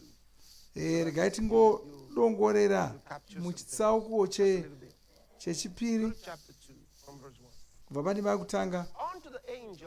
Kwai kunhume yesangano riri paEfeso, ndo sangano rokutanga iri. Kunhume yekereke iri muEfeso nyora uti, aya ndiwo mashoko aiye akabata nyeredzi nomwe muruoko rwake rworudyi, anofamba pakati pezvigadziko zvinomwe zvemwenje. Ndinoziva mabasa ako, bata kwako nesimba uye nokutsungirira kwako. Ndinoziva kuti haudi kuonana navanhu vakaipa uye kuti wakaedza avo vanozviti ndo nhume dzaJesu asi vasiri ivo, uye ukavawana vari venhema. Wakatsungirira ukava nomwoyo murefu pakutambudzika nokuda kwezita rangu, uye ukasaneta. Asi ndine mhosva iyi newe, wakasiya rudo rwako rwokutanga. Rangarira pawakawa, tendeuka uite zvinhu zvawakanga uchiita pakutanga. Kana usingatendeuke, ndichauya kwauri ndigobvisa chigadziko chako chomwenje panzvimbo yacho. Munoona here zvaari kutaura? Kwai ndichabvisa chigadziko chako chemwenje panzvimbo yacho kunze kwokunge watendeuka. Saka zvigadziko zvemwenje zvinomwe izvi kwai masangano manomwe. masangano ayo anga akamirirwa nezvigadzi Mwari vaivaona sezvigadziko zvomwenje dzaizviziva here masangano yanga asingazvizivi asi anga asiriwo masangano ega muAsia umo anga asiriwo masangano ega aivamo anoudza veEfeso kuti tendeukai mukasatendeuka ndichabvisa chigadziko chomwenje chenyu chomwenje kubva panzvimbo yacho kana vaizobvisa chigadziko ichi vepaEfeso vaizozviziva here kuti chigadziko chabviswa nokuti vanga vasingatombochizivi chigadziko ichocho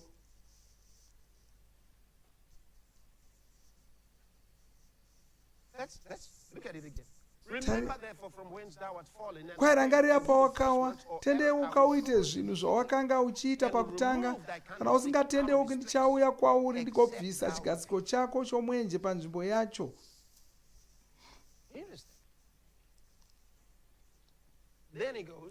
ozoti asi chinhu ichi unacho unovenga mabasa avaNikoraiti andinovenga neniwo ndakambotsanangura mabasa ari kutaurwa iwayaya tsanangura vaNikoraiti ava nemabasa avo ndichakutsanangurai zvekare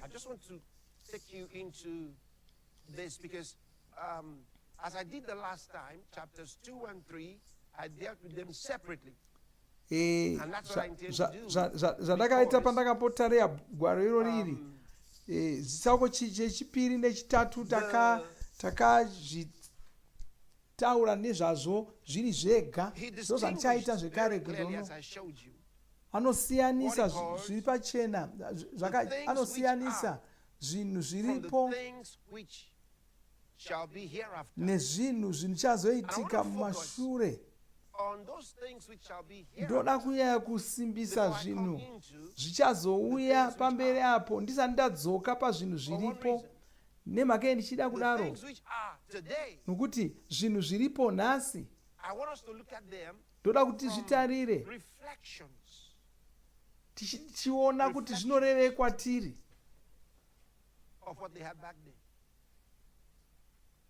Okay, so let's go. Last verse we just read. For these thou hast. Sakwanzi asi chinhu ichi unacho unovenga mabasa avaNikoraiti andinovengawo neni. Ane nzeve dzokunzwa nganzwe zvinoreva mweya kumasangano. Nouyo anokunda ndichamutendera kuti adye zvinobva pamuti woupenyu uri muparadhiso yaMwari. Look at that. It says, him that overcometh will I give to eat of the tree of life. This is that tree of life in the garden. Back in Genesis. And it says, this tree of life is in the midst of the paradise of God. Wonderful. Hallelujah. So, where is paradise? Saka paradiso yacho iri kupi? It's in the paradise of God. Kwai muti uyu uri muparadiso yaMwari iri kupi paradiso iri kupi Where's the paradise of God? Paradiso yaMwari iri kupi? Well, go to 1 Corinthians chapter 12. No.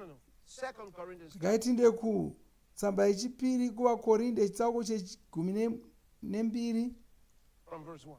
Tutanga pandima yokutanga. It is not expedient for me doubtless to nofanira kuramba ndichizvirumbidza kunyange zvisina zvazvinondibatsira ndichapfuurira mberi ndigotaura pamusoro pezviratidzo nezvakazarurwa zvaIshe. Ndinoziva mumwe munhu ari muna muponesi uyo makore 14 akapfuura akakwidzwa kudenga rechitatu. Kana zvakaitwa mumuviri kana kunze kwomuviri handizivi, Mwari ndiye anoziva. Uye ndinoziva kuti munhu uyu kana akanga ari mumuviri kana kuti akanga asiri mumuviri handisi, asi Mwari ndiye anoziva. Akakwidzwa kuparadhiso akanzwa zvinhu zvisingatsananguriki namashoko, zvinhu zvisingabvumirwi kuti munhu ataure. unspeakable words, kwaye which it is not lawful akakwidzwa kuparadiso, akanzwa zvinhu zvisingatsananguriki namashoko, zvinhu zvisingabvumirwi kuti munhu ataure. He didn't say the words are wrong. Haana kuti mashoko acho anga asingafaniri kutaurwa. Kwanzi haafaniri kutaurwa. If they were wrong words, mashoko acho anga ari mashoko kwawo, ndosaka aitaurwa kuparadiso. this is language in paradise. Ndo He's saying, mutauro I can't wokuparadiso. speak those words here. Zvikanzi It's not handigoni lawful to kutaura say those mashoko words iwayo here. ndiri pano panyika, nokuti hazvisi pamutemo kuti ataure. He said, I heard Mutemo those. haundibvumiri kutaura mashoko iwayo pano panyika. Glory be to God. I know what he heard. Ndinoziva zvaakanzwa. It's not lawful for a man Kwai zvaakanzwa izvi zvanga zvisingaiti kuti ataure pano panyika, nokuti dai aizozvitaura vanhu vaizofunga kuti anopenga. unspeakable words. Vakanzwa mashoko asingatauriki. My brothers and sisters in Christ, Hama dzangu muna ponesi, unofanira kudzidza mutauro wokudenga. going to be speaking. Ndo mutauro watinenge tichitaura. The sooner you learn Saka itokasira wadzidza mutauro iwoyo, most have been nokuti taught vazhinji vakadzidziswa munyika ino, mutauro wenyika ino, saka vanoshandisa madimikira emunyika muno. if already just because of the language of faith that you have learned, Imbo which I funga would kuti call first principles. Okay? imbofunga mutauro wakadzidza wezasi uyo. When you speak them in your office or Ukanotaura mashoko iwayo kumabasa kwako kana navanhu vanogarirawo, vanhu havakunzwisisa, vanozoti unofunga kuti ndiwani, vanotanga kutokutsamwira. Asi unenge wangotaura mutauro wevanhu vachiri kudzidzira, ko kana ukazotaura somunhu avanyanzvi pamutauro iyi, chii chichazoitika? he was caught up into paradise. Kwaye wakakwidzwa kuparadiso, akanzwa zvinhu zvisingatsananguriki namashoko, zvinhu zvisingabvumirwi kuti munhu ataure. So I want you to observe, Saka ndoda kuti muone is not paradiso. some place Paradiso haisiri nzvimbo iri kupedo nokunana naIsraeri uko. Tarirai ndima 3 zvekare. verse 3. Ndima 3. What in the world happened to the guy? He's not hearing.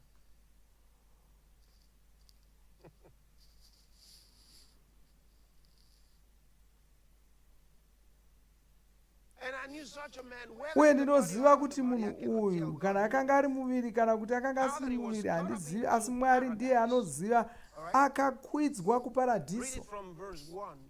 We'll get it in 2, but read from verse 1. It is Ngatitange not pokutanga. expedient for me doubtless to Ndinofanira glory, kuramba I will come to ndichizvirumbidza, visions and kunyange zvisina revelations of God. zvazvinobatsira. Ndichapfuurira mberi ndigotaura pamusoro pezviratidzo nezvakazarurwa zvaShe. Ari kutaura pamusoro pezvinhu zvapamweya. Ari kutaura pamusoro pezvinhu zvapamweya. Ozoti, ndinoziva munhu, mumwe munhu ari muna muponesi uyo makore 14 akapfuura, akakwidzwa kudenga rechitatu. Such an one caught up to the third heaven. Kwawo akakwidzwa kudenga rechitatu. And in the next verse, in verse Mundima 4, inotevera he yacho describes yechina anozotsanangura. as the paradise. Anotsanangura denga retatu racho achiti ndo paradiso. Kwawo wakakwidzwa Go back to verse 2. kudenga retatu. He says, whether in the body I cannot tell, whether out of the body I cannot Ndinoz- tell, but know ndima it, yechipiri ndinoziva up to the kwaye third heaven. munhu wakakwidzwa kudenga rechitatu. Ndima yechina kwanzi ndima yechina kwaye akakwidzwa kuparadiso. So the third heaven Saka denga retatu iri ndo paradiso. Glory to God. Okay. And then I remember dealing on this subject. Ndorangarira About the first ndichitaura heaven, the second heaven, and the third nyaya heaven, iyi, right? chitaura pamusoro pedenga rokutanga, rechipiri neretatu. In the course of this Kuda tichambo zvibata zvekare izvozvo. talk about it again. Hopefully. My. Shamakaya. one of the things you're going to observe carefully as chimwe chezvinhu zvauchaona tichidzidza buku iri, zvifananidzo zvinoshandiswa kutsanangura zvinhu zviri zvaionekwa mumweya umu.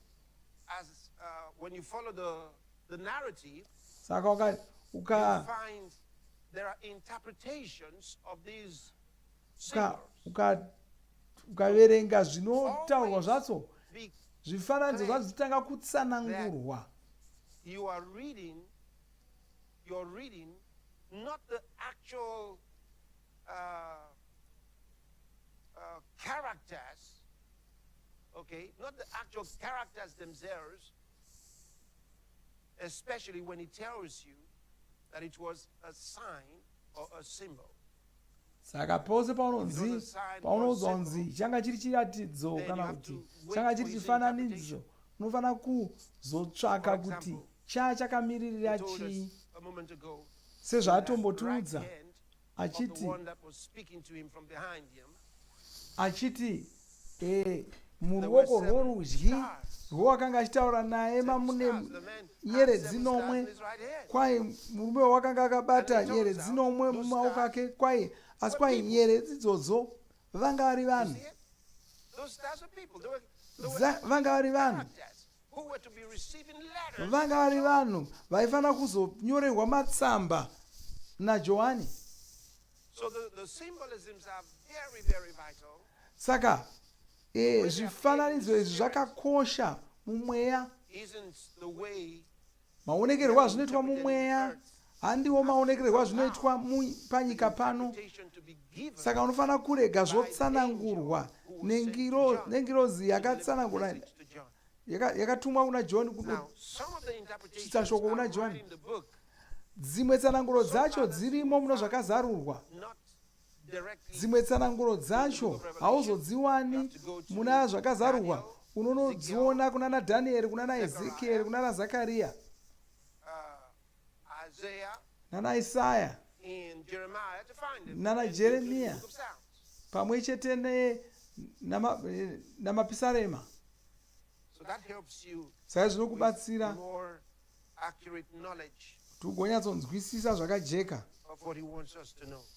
izvozvo zvavanoda kuti tizive. Haleluya, haleluya.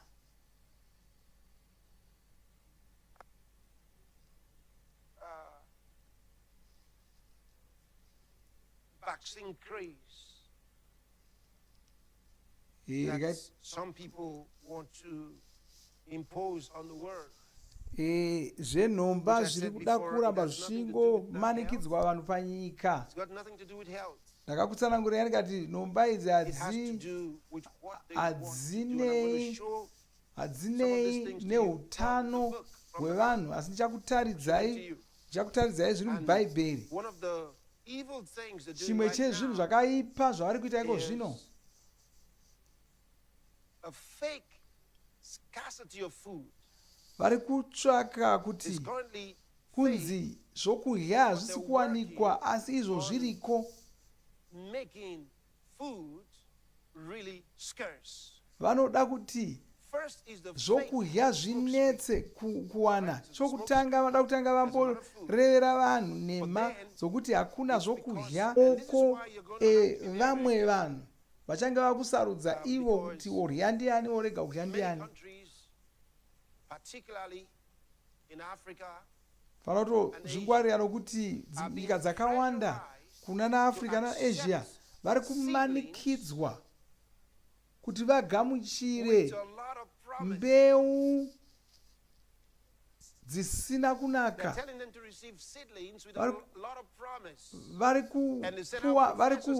Vari kupiwa mbeu dzinopa goho rakawanda.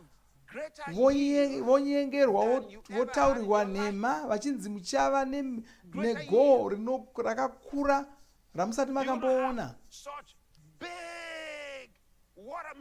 Onzi muchava nemazivise makurukuru anodarika musoro munhu. muchava nematomatisi amusati makamboona mazikuru. Hongu vachawana havo mazitomasi akakura, vachawana havo mazivise makurukuru, vachawana maranjisi avasati vakamboona. Asi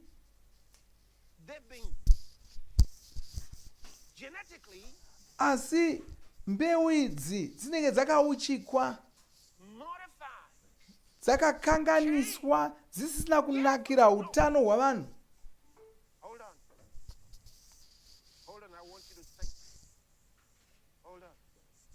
Toda kuti mufunge.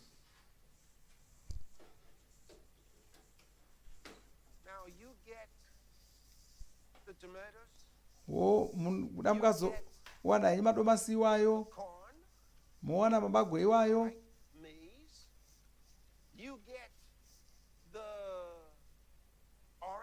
mowana maranjisi acho,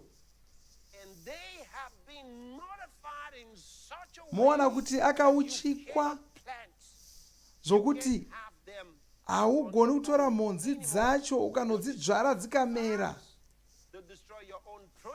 dzinochazoparadza zvaunazvo nechekare.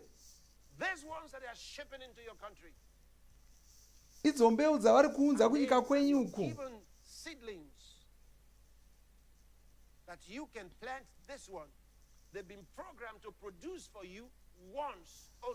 mbeu idzodzo dzakangouchikwa kuti dzingokupa goho rimwe chete, hauchagoni kudzidzvara gore rinouya. Wapedza kudzikohwa unofanira kudzokerazve kunotenga imwe mbeu. Kana yakanzi ichangobereka kaviri, inongobereka kaviri, wofanira kudzokazve kuhurumende kunoti ndipei dzimwe mbeu. Kana hurumende isingafariri zvauri kuita, hauchapuwi mbeu yacho. Asi iri ndo dambudziko doko doko riri pazvinhu izvi. Chinhu chandiri kutaurira ichi chakakosha, zvondofanira kuzokutaridzai ndima dzacho musvondo rino. Chakanyanya kushata ndochokuti nembeu idzodzi dzakauchikwa kudaro,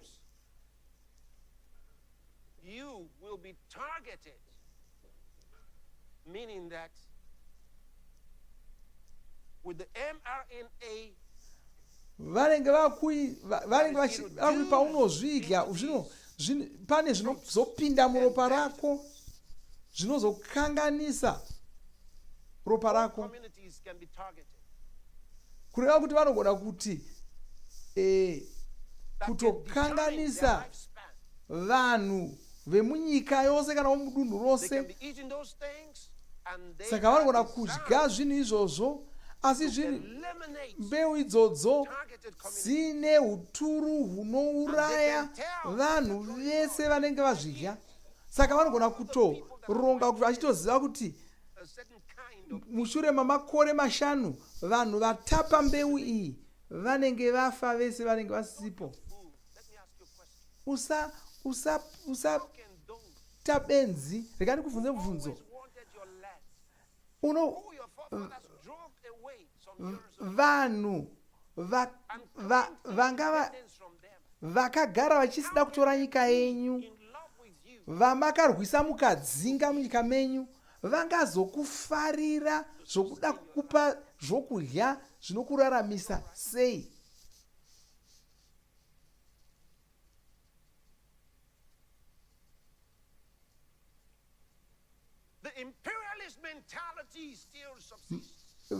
Vapambi fumi vachiko vachiri kuda kungopamba dzimwe nyika, hazvisati zvapera. Havana kumbokuregerera kuti wavano kuzvitonga kuzere, havana kumbofarira nyaya yekuti wava kuno kuzvitonga kuzere. Vakagara vazviudza vakati tiri kudzoka zvekare.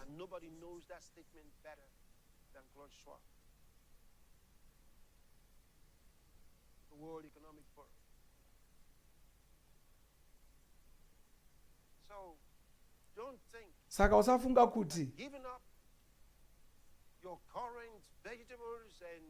kuti kusiya mbeu dzenyu dzisina kuchikwa, usafunga kuti zvichakubatsirai. Ndinofarira hangu mazambiringa asina monzi aya anonaka, asi ndoziva kuti haachina chaanacho, haachina zvokudya. Ungatomwa zvako kokora, haachina kudya.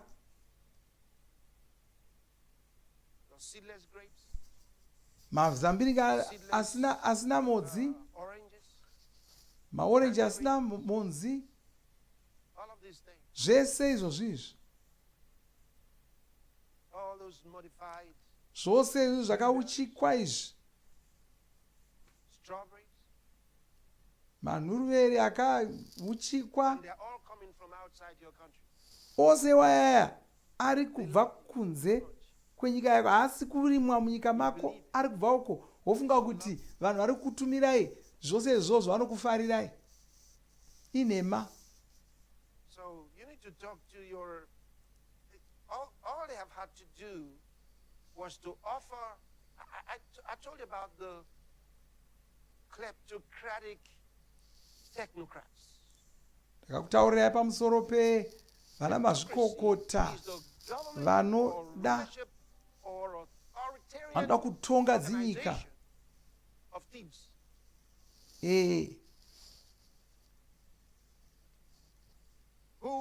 Zvikwata zvevanhu, matsotsi, magandanga anotonga dzinyika kana kuti anotonga matunhu.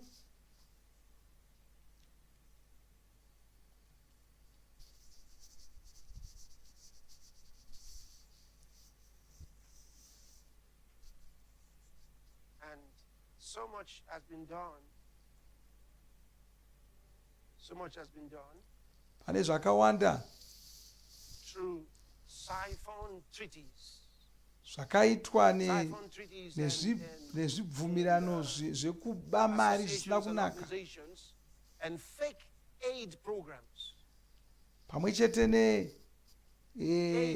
rubatsiro rwenhema runenge ruchinzi tinokubatsirai, toda kupai rubatsiro, dzichingori nhema. Tichatarira zvimwe zvezvinhu izvozvo tichiona kuti bhaibheri rinotiudza kuti chii, bhaibheri rinotiudza kuti chinyi, tofanira kunge tichifunga sei, tingaziva sei chokwadi ichi, tingachiziva sei.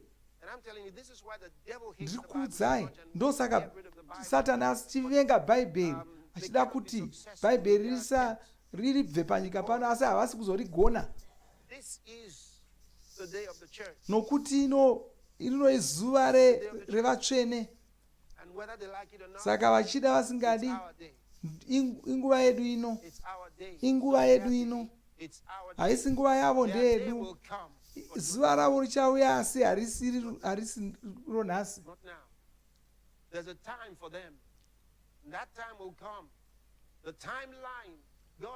Vane nguva yavo, asi haisiko zvino. Mwari vane marongero avakaita nguva yavo. Zvavanoda nhasi zvakajekeswa. Basa redu ndorokuti tione kuti zvakarongwa naMwari, zvinodiwa naMwari zviitike, nokuti vakatipa simba rokuita izvozvo. Regai ndikutsanangurirei, muna Genesi vakaisa Adhamu mubindu, ndobva voti kwaari, chichengeta bindu iri. Bhaibheri rinoti kwanzi Mwari vakamuti asakurire munda iwoyo nokuuchengeta, asi wakaregera Satani achipinda munda muya akateerera Satani.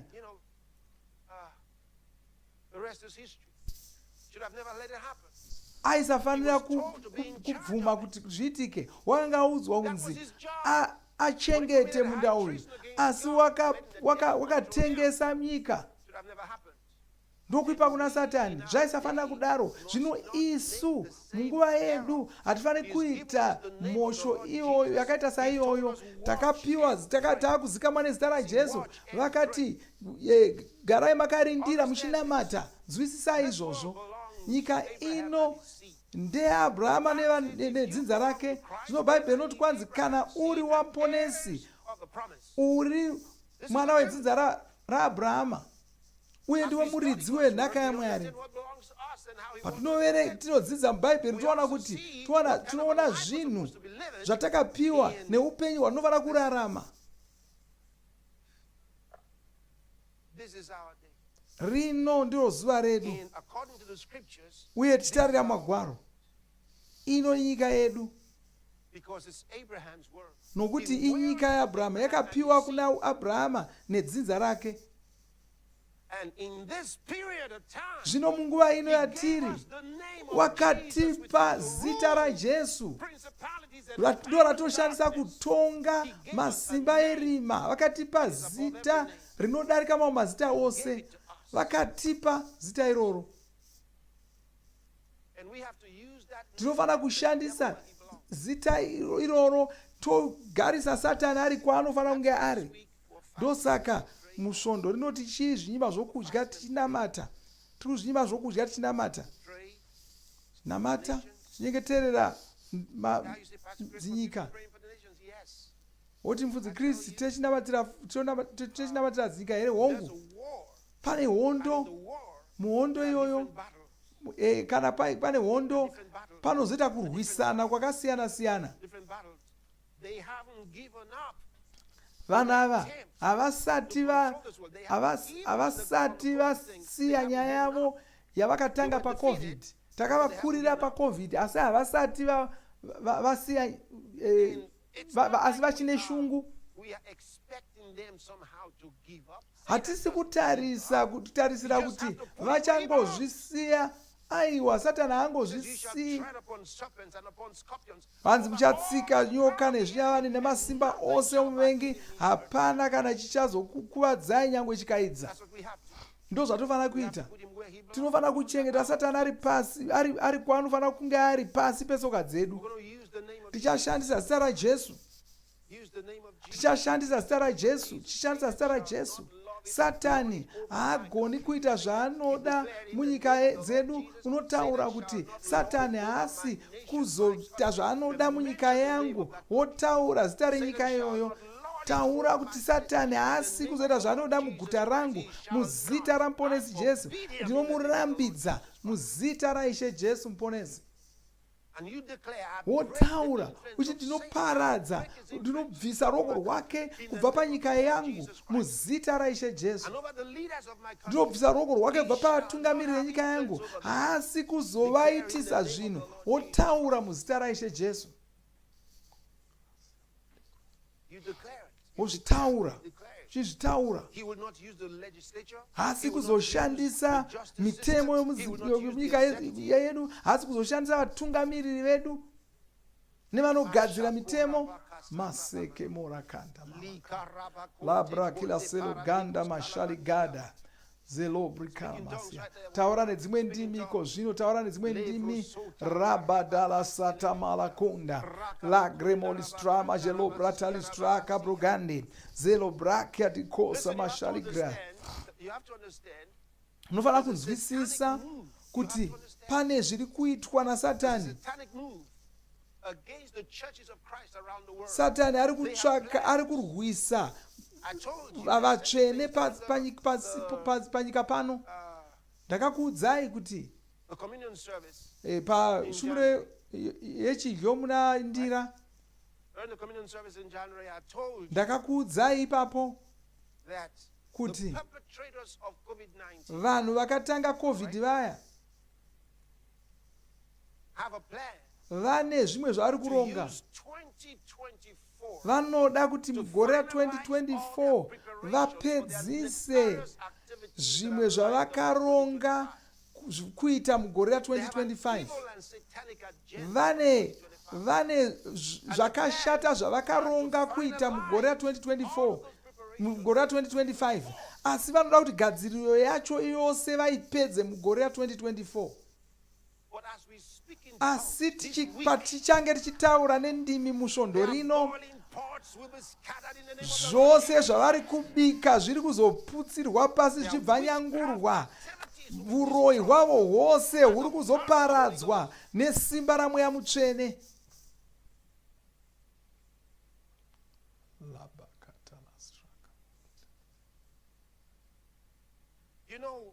Munoziva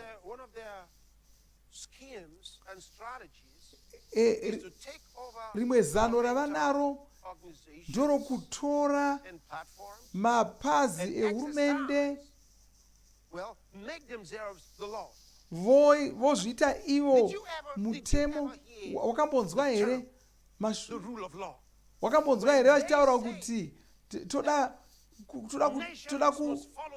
kuti nyika dziite zvinhu zviri pamutemo. Unoziva kuti zvinoreva kuti chii? Rekani kutsanangure, nokuti vazhinji havanzwisisi zvinenge zviri kutaurwa ipapo rerikoridimikira.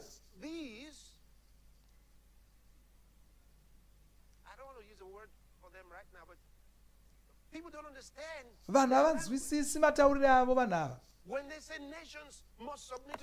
Pavanoti nyika dzinofanira kurara kuita zvinhu zviri pamutemo, mubvunzo ndokuti mutemo wacho ndoupi?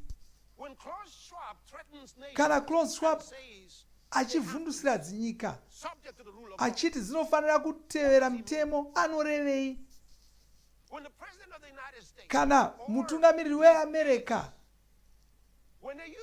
nevanhu vake vachiti itai zviri pamutemo, anorevei? Haarevi mutemo wenyu wamunawo munyika imomo. Havarevi mutemo wenyu wamunawo munyika menyu. Iwo uri kufunga pamusoro pomutemo wamakagadzira munyika menyu, woti tine bumbiro romutemo. Chero vari kuna America hatonzwisisi, vanofunga kuti kuri kutaurwa bumbiro romutemo, wonzi munhu wese ngaaite zvinhu zviri pamutemo. Mutemo upi? Uri kunziteverai? Munoziva zvaari kutaura here? Regai ndikuudze.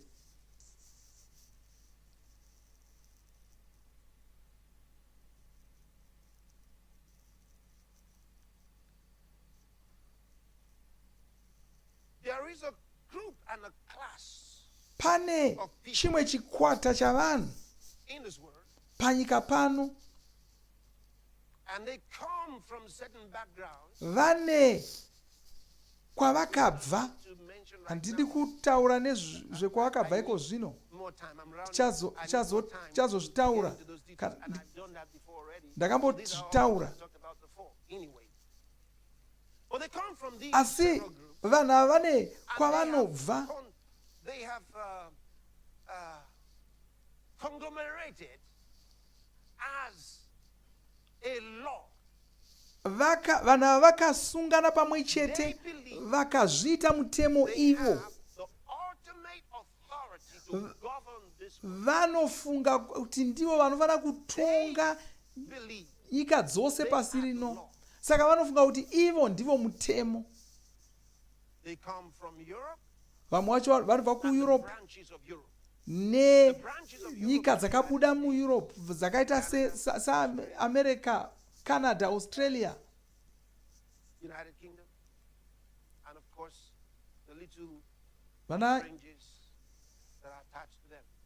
nana Britain. Saka ndokwavanobva vanhu ava.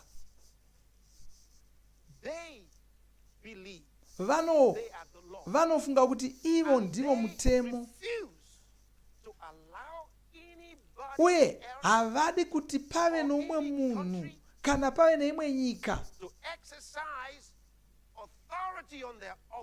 inozvitonga zvakazara. Saka vanenge vachiti nyika idzi dzinofanira kutevera mutemo. Vanenge vachireva kuti nyika dzinofanira kuteerera zvavanotaura ivo.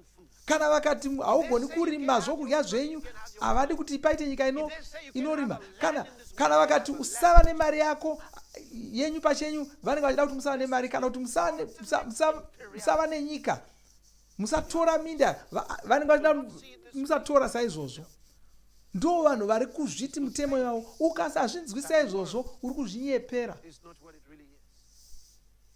unenge usati wanzwisisa kuti nyika yakamira sei. Ndosaka vanhu ivava vasingadi bhaibheri, nokuti bhaibheri rinotitaridza chokwadi. Bhaibheri rinotitaridza chokwadi. Satani wakavanyengera vanhu ivavo.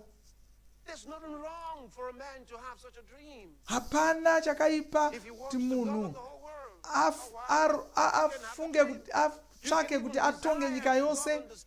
Unogona kutofunga wokutonga yamwe nyeredzi. Mwari haana basa naizvozvo, hazvina basa.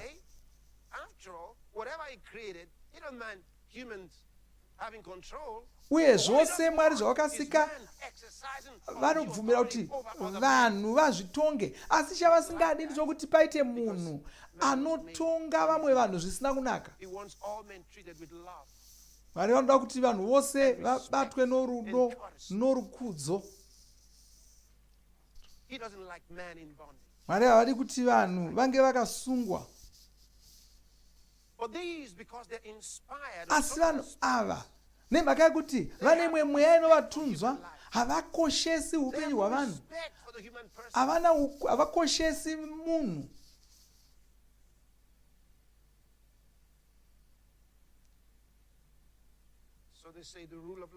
Saka vanoti tevera mutemo. Mutemo wacho vanenge vachitaura mutemo wavo.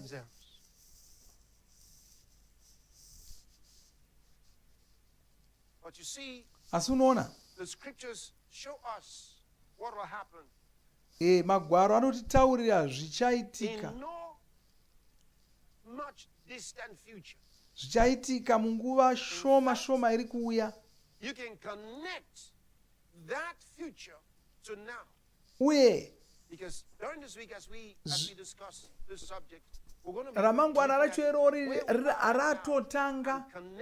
Ndichakutaridzai musvondo rino kuti patava nepatiri kuenda zvabatana zvakadini.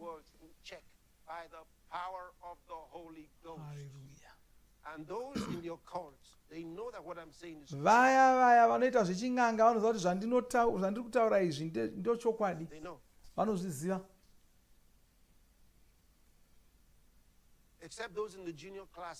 Kunze vasati vanyatsonzwisisa, asi vagara neung'anga hwacho vanoziva zvandiri kutaura, vachitosha kunzwa manzwi andiri kutaura. Haufaniri kuvakya kuna kusungurwa na hapana chakaipa chinogona kukuwira. Taura nedzimwe ndimi zvino. Vose vakagamuchira mweya mutsvene, taurai nendimi. Namata mweya mutsvene zvino. Namata mweya mutsvene. Oh maliga mora granza. Uri kuisa simba mumweya. Kuisa simba zhinji mumweya. Taura nedzimwe ndimi. Rabadala krabo selo gronsiam. Le globalis draka projedori casiam. La sedo macaria balicosa listraka brogilestromi jali gransiam. Namata ikose kwa muri, namata kose kwa uri. O baligasia grabo delostrakia baligrosia. La geso magilia Your word is eternal. Your word is eternal. Masete korasi karabababaye. Legro nongos kibranete kila mandora zakora doski kila grasto mando la gracia. Speak in tongues. Pray in the Holy Ghost. Pray in the Holy Ghost. Pray in the Holy Ghost. We are the children of the living God.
In 2020, you remember, mugore ra 2020 kamuchiri kurangarira, during that pandemic, the people could not resist. Vanhu vanga vasingagoni because zviramba. The occultic perpetrators, nokuti vakanga vavamba COVID vanga vari kushandisa masimba pamweya kukurira vanhu, kunetesa vanhu. Nations will rise against such. Vaigona kunge vaitarisira kuti nyika dzichajamuka dzigoramba sokudzvanyirirwa kudaro, asi hadzina kuzvigona. Nokuti vanhu vakaita zvinhu izvi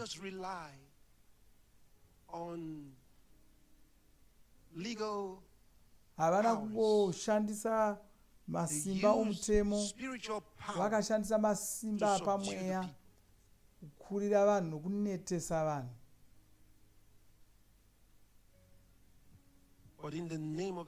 Asi muzita raIshe Jesu Muponesi, mipiro nezvibayiro zvavari kupira kumweya yetsvina zvose izvozvo zviri kushaya basa, zviri kuparara. Maleke pora karamala kosa ladama. We neutralize all tinofurusa zvibayiro zvose nezvipiriso zvose, nokuti kuna Mwari mumwe chete, hakuna mumwe. Bhaibheri rinoti zvibayiro izvi zvinopiwa nevanhu navatadzi zvinenge zvichipiwa kumweya yetsvina. Mweya yetsvina iyoyo ndio inozotumirwa kudzinyika, kunodzvanyirira dzinyika nokudzvanyirira vanhu. Asi tauya nesimba rinodarika ravo. Simba ravo harigoni kumirisana neredu. Isimba risina maturo. Kanyorwa zvikanzi makazvarwa naMwari vana vadoko vakavakunda, nokuti ari mamuri mukuru kudarika ari munyika. Iko zvino muzita raIshe Jesu masimba avo ari kuondomoka muzita raJesu. Taura nedzimwe ndimi kose kwamuri, laki malokransia. Taura nedzimwe ndimi kose kwauri, chimba kambo. Taura nedzimwe ndimi malabo shaka palagrasia rabadaka lastraka kasa rabo de los samasali grabo de los laka mokaria labrakia bonkari malikosa. Rabodeko malabasoto kopataka malabaya. Rabataka malabasokota. Ratibalakosa. Labrakia stramaleko badila strakama. Rabadaka malabasoko. Rabadia sariko mantaki moria. Rakibalakosa stramikadiasia.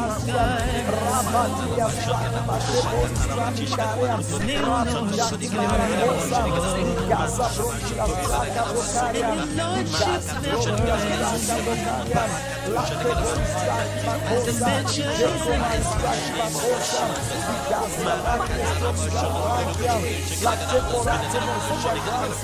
Latebo latebo Marabasaka Palabasoko Tamalabaya, Rabadalaba Soko Tamalabaya, Lakamari Sapo Delo Shaka, Zapateke Toko Pakateke Monde, Rabadaka La Straka Pokina Stramakari Mande, Lakrebo Traza Teke Maracasa, Mosaka Pakataka Palabasoko, Cheke Temo Koko Tokamantakaya, Labrakia Sante Bonga Sama, Lego Base Comandari Moriam, Liga Balacosa, Lande Bolistraki Bacosa, Tomasia, Lacra Balicosia, Liga Base Comandia Sante Bonga Crosia, Libracia Pranicopia Stracia, Libracia Pracia Stracia Concia, Libracia Pranicosia, Libracia Pracia Lestrocita Lestracia, Mase Crocia Straca Bosi Francia, Lacre Bolistracia Bastria Carmundo,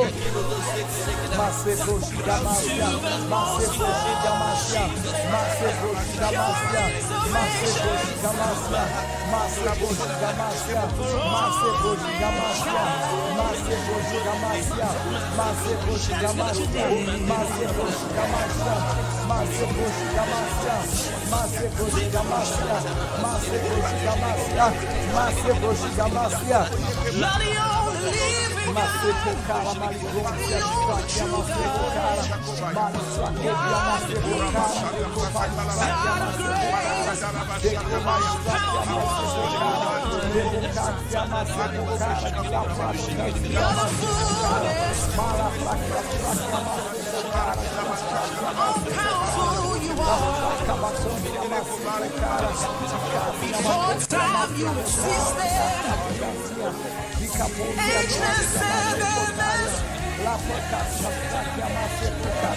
all the treasures,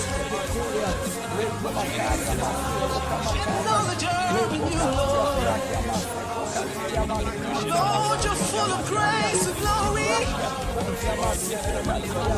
You're the Savior of the world.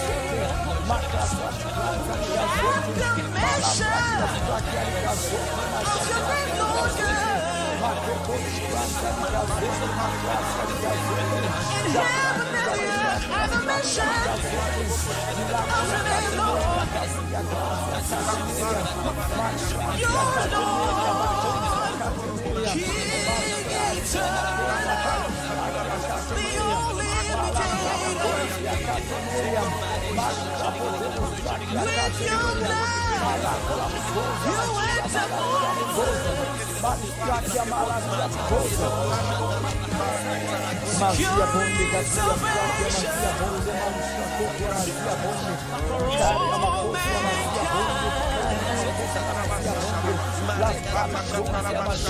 Forever we ask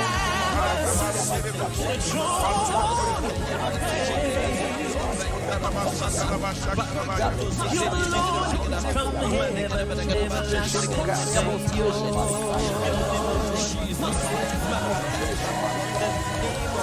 You're the King whose kingdom forever and forevermore.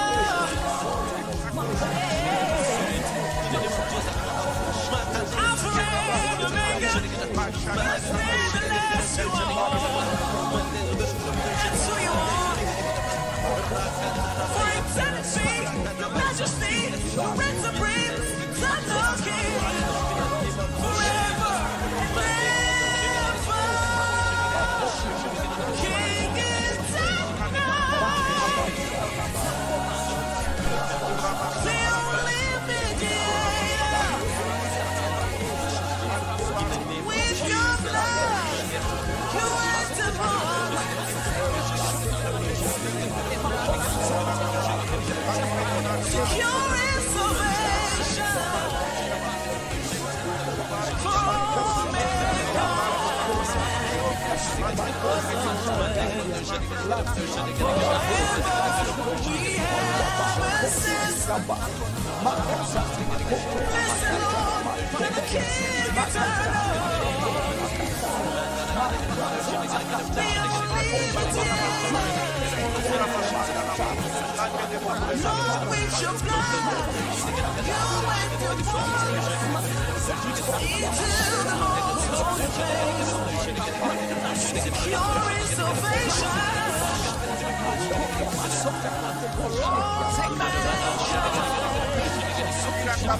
I'd like to remind you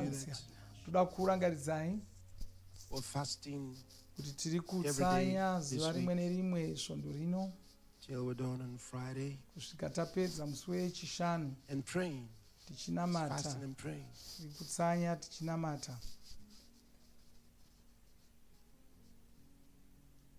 Pray in the direction that we have discussed namata today. Zvinoenderana nezvatataura nhasi. Don't relent. Saneta. In the spirit. Namata mumweya zvakanyanya, namata nendimi zvakanyanya, namata nendimi zvakanyanya. Pray in the spirit. Namata mumweya.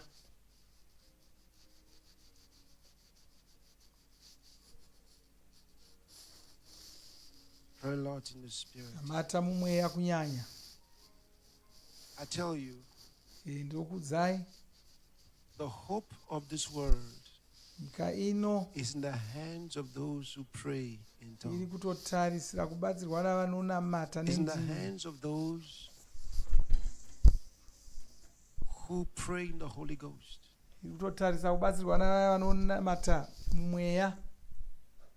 Those of us who have received the Holy Spirit, vaya vedu vakagamuchira mweya mutsvene, tichigona kutaura nendimi, and communicate in the spirit. tichigona kutaura mumweya. Because there's no other way of beating this wicked nokuti forces hapana that seek imwe to nzira dominate our world. yekukurira Make no mistakes about it. mweya What's happening in the tsvina United iyo States when you get iri kuda kuparadza nyika ino. geopolitical situations in different nations,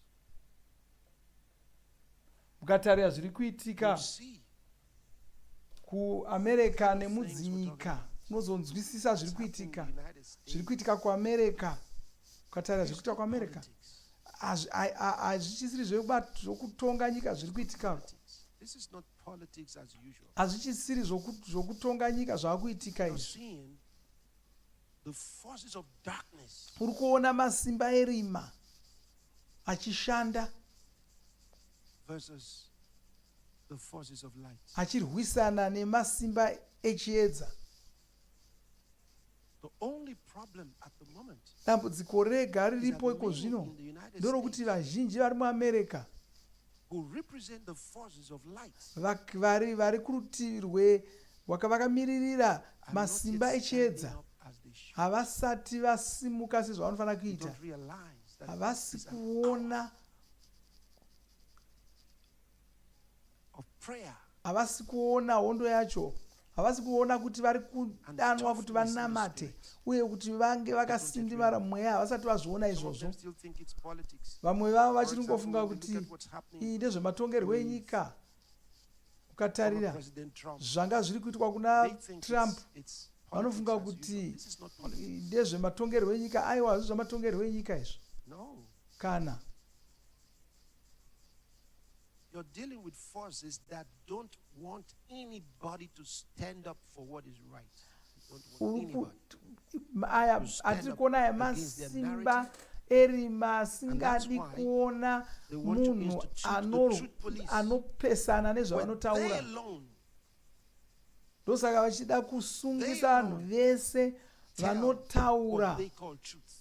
vanotaura vachiva tonotaura nhema ivo vega ndo vanenge vachiti ndo vanotaura chokwadi. Vamwe vese vanopesana navo vanenge vachinzi vanotaura nhema, saka vanonzi ngavasungwe. How can men who are not known for the truth, vanhu who don't tell the truth, vasingazikamuri kutaura chokwadi vangazonzi ndo vanoziva kutsaura chokwadi munhema ndivanani? Saka vari kushandisa matare edzimhosva, matare edzimhosva, ndosaka vachinofurira vatongi vemumatare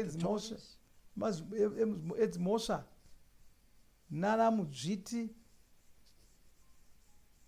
vachivafurira vachivaita navatungamiriri vamaguta vachivashandisa kuita zvinhu zvavo zvavanoda. Vari kuisa vanhu vavo muzvinzvimbo izvozvo kuti vavabatsire kurwisana nechokwadi.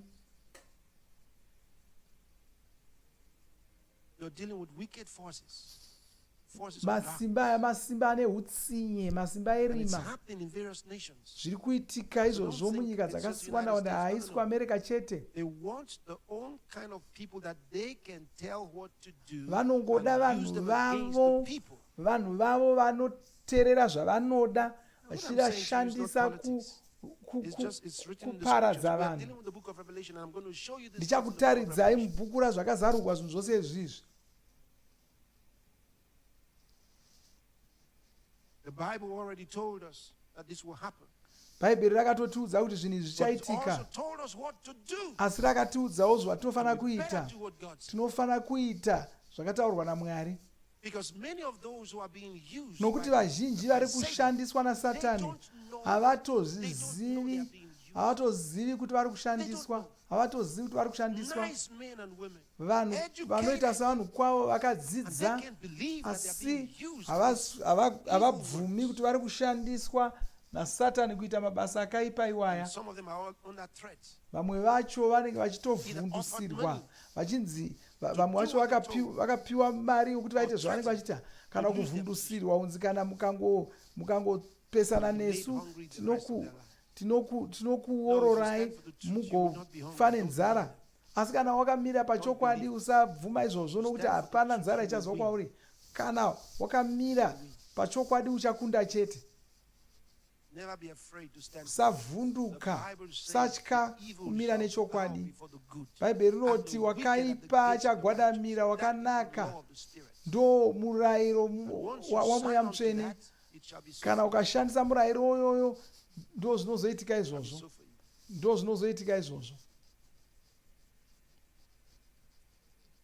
Remember, angarira, the Church of Jesus Christ is not just beginning. We're not just starting. Sangano raMuponesi Jesu harina kutanga nhasi. Takabva kure of defeating continuously. Uye kwose uku tatingokurira masimba erima. They will never win. Masimba erima haasi kuzokunda zvachose. Haasi kuzokunda. They only deceive others. Anogona kungonyengerawo vamwe, asi haabudiriri. Didn't win before now. Haasati akambokunda. Haachisi kuzotanga nhasi kukunda kwacho. So we're going to pray, and before we close, saka namata tisati tavhara toda kutaridzai tiri kugadzirira vuserere rekuporesa tichange tinaro muna kurume kubva musi wechishanu 15 kurume kusvika svondo 17 kurume. Saka tichakutaridzai zvakaitika mune rimwe remavhuserere waye. Shure mazvo mopa mupiro, tovhara tozosangana mangwana.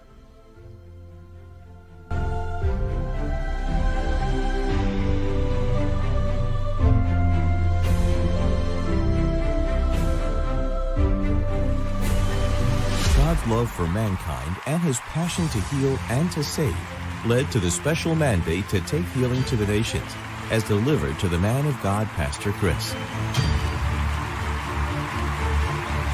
The acclaimed healing school was birthed to actualize the mandate and over the past years have organized periodic healing school sessions in different locations for the healing of the sick. From different nations, people of varied demographics were drawn in by the thousands to the healing school sessions, where they witnessed firsthand the wondrous works of the Spirit wrought through the man of God, Pastor Chris.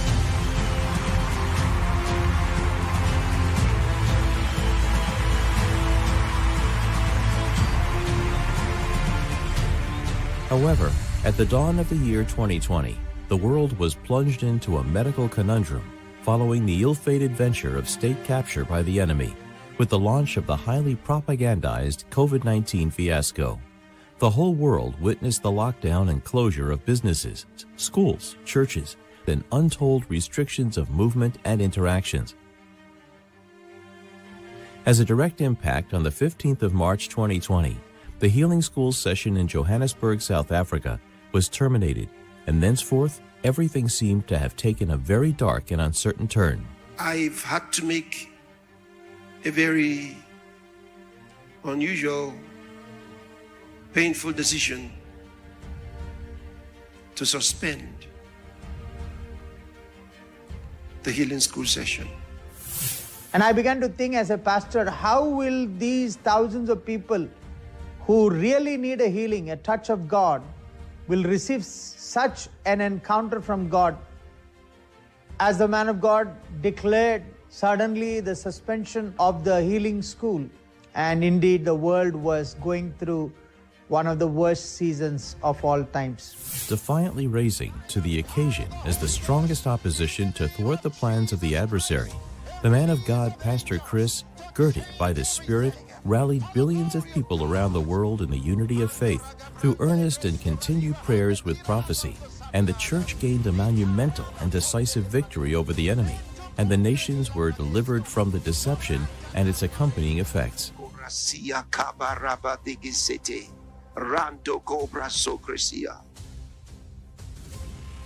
We have angels in the heavenly realms, powerful angels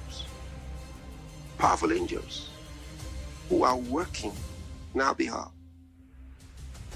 And this wicked force of darkness that was trying to take the nations and submit them to Lucifer, Manka, Dia, Grosebras, I told you we have pulled him down. In 1 Corinthians chapter 2, verse 8, the Bible says, "But we speak the wisdom of God in a mystery, even the hidden wisdom which God ordained before the world unto our glory, which none of the princes of this world knew, for had they known it, they would not have crucified the Lord of glory."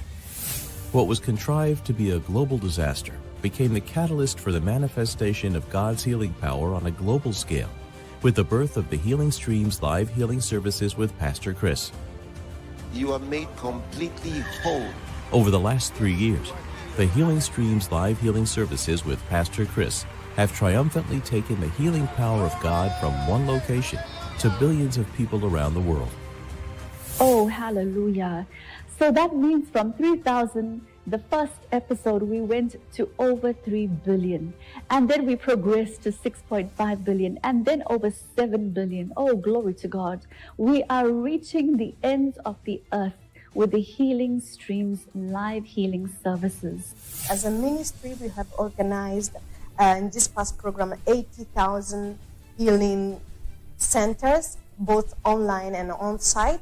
And we covered different nations of the earth, starting from China, different provinces all over China, then Vietnam, Taiwan, Hong Kong, Mongolia, Laos, Bhutan, and Indonesia, Singapore, then the Netherlands, Italy, Poland, Argentina, the US, different places. And we thank God for the ability of the Spirit to reach out to many, many different people all over the world through the Healing Streams live healing services. And I mean, the impact has been huge. The program, we have many places and virtual places where the program took place in different countries: Mexico, Nicaragua, El Salvador, Colombia, Bolivia, Argentina, Cuba, We recorded so many testimonies on these different healing places. I would like to share at least two of these testimonies. One of them is from one church member from Central America that experienced healing of breast cancer. Everybody was happy. Everybody was glorifying the name of our Lord Jesus Christ. Another testimony that we have, this young lady experiencing a very painful case of sciatica.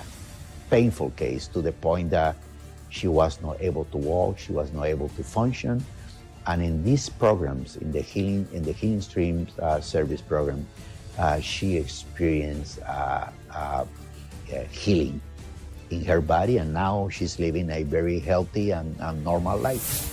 Unspeakable and irrepressible joy has erupted in churches, homes, hospitals, and multiple other named locations across the globe, as all closely witnessed and experienced the dynamic manifestations of God's healing power in great and unusual ways.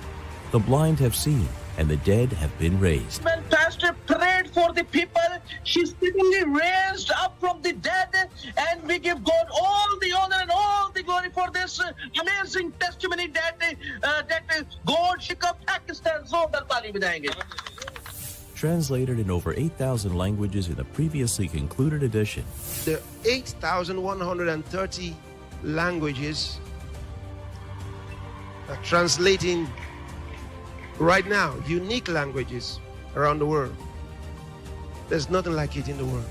The Healing Streams live healing services with Pastor Chris have broken the limitations of language, distance, nation, and geographical borders, granting people of all nations unprecedented and unrestricted access to the healing power of God. The 10th edition of the Healing Streams live healing services with Pastor Chris, holding from Friday the 15th to Sunday the 17th of March 2024, is a memorial of our victory over the works of the enemy, a celebration of prophecy fulfilled, and a commemoration of our triumphant entry into the nations through the healing streams. It's 10 times more with the 4 Ps for the 10th Healing Streams live healing services with Pastor Chris. So sound your victory trumpet aloud as you go, 10 times more in prayer. Join billions of saints all over the world to offer supplications and intercessions for the sick and prayers of thanksgiving to God for the phenomenal victory of the church. Go 10 times more in publicity. Spread the news and take healing everywhere with Healing to the Nations magazine. Organize healing outreaches in offices, homes, hospitals, and every known place. Go 10 times more in the preparation of places. Set up healing centers everywhere and make it possible for many to connect to the healing streams and receive their miracles. And go 10 times more in your giving. Oh yes, go all out for this cause and do the unexpected, the unimaginable, and the impossible. It's 10 times the giving for the sponsorship of the 10th edition of the Healing Streams live healing services with Pastor Chris. Give your special 10-fold seed as a memorial for our triumphant entry into the nations through the Healing Streams. Sound your trumpet of victory today, because the 10th Healing Streams live healing services with Pastor Chris is going to be big. For more information on the upcoming Healing Streams live healing services with Pastor Chris, please visit our website at www.healingstreams.tv/LHS or call us on any of the numbers now showing on your screen. God bless you. So make sure to go to that website, Healing Streams TV. Whether we have a lot of information for you healingstreams.tv tichawana zvakawanda pamusoro pevhusere riri kuuya rekuporesa. Chaona kuti unokwanisa kupa nenzira ipi, ungabatsira nenzira ipi. Healing to the Nations magazine is available. This is Healing February edition. Look, these materials are so important. Magwariwa yaya akakosha. contacts with these materials, many have been healed. Vazhinji vakaporeswa Many nokungovabata. also raised from the dead. Vakawanda vakatomuka. It's amazing. In fact, it was just yesterday again I heard another testimony of a young child that was raised from the dead during the last healing streams. They were in the hospital. And program was going on. This child had died. But then, with the healing streams, was it the parents?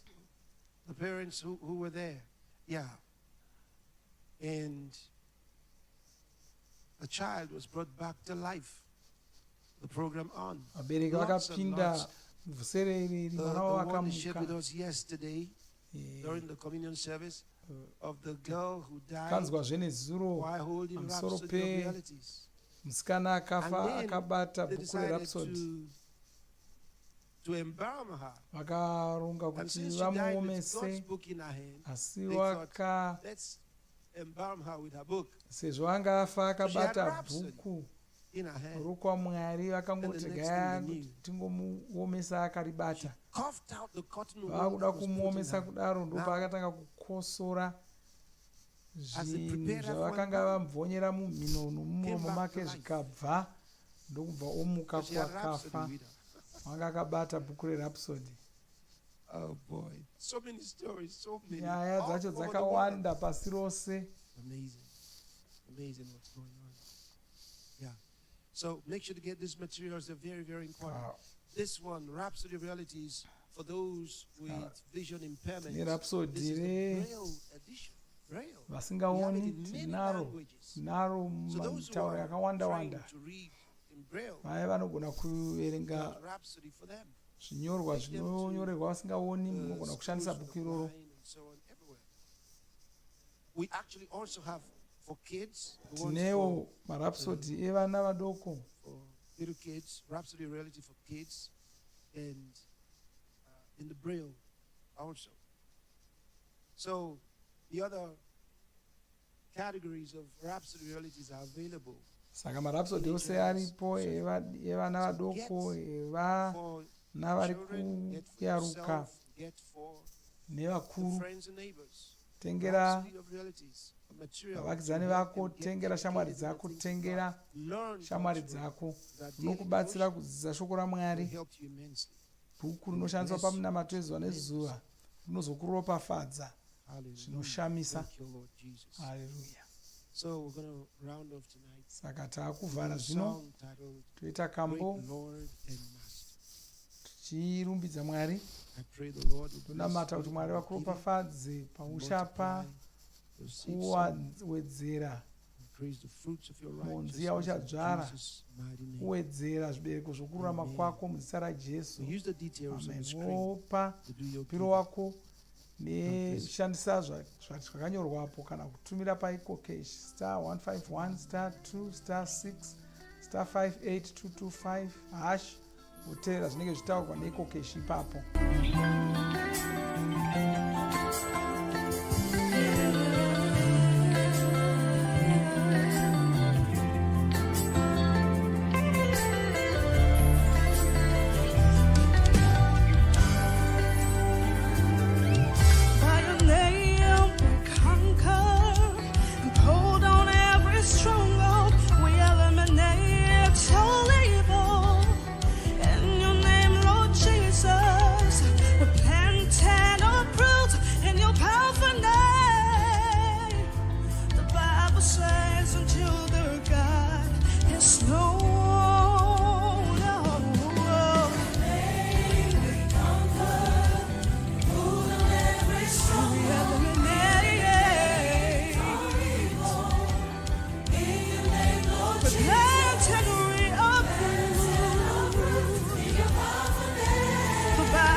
If you have not been born again, I want to give you an opportunity to receive salvation.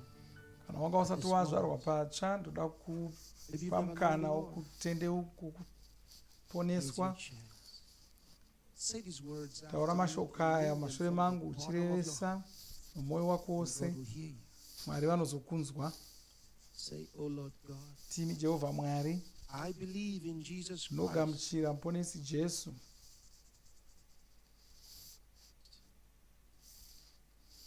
I confess with my mouth. Ndinopupura nomuromo wangu. Jesus Christ is Lord. Ponesi Jesu ndiwo akutonga upenyu hwangu. Thank you, Lord. Ndinokutendai Ishe. I am saved. Ndaponeswa. I have eternal life now. Ndava munhu werudzi rwaMwari zvino. I'm a child of God. Ndava mwana waMwari kubva pazuva ranhasi. Thank you, Lord. Ndinokutendai Ishe. I belong in your kingdom now. Ndava woushe hwenyu. Thank you, Lord. Ndinokutendai Ishe. Amen. Amen. If you pray that prayer, I want you to Anaonamata know mnamatoenda kuti that uzive salvation is yours kuti now. waponeswa zvino. And in Christ Jesus you have eternal life. Uye wava weropa raJesu, wava muna muponesi Jesu, wava wavo. Satani hachina chake mauri zvachose.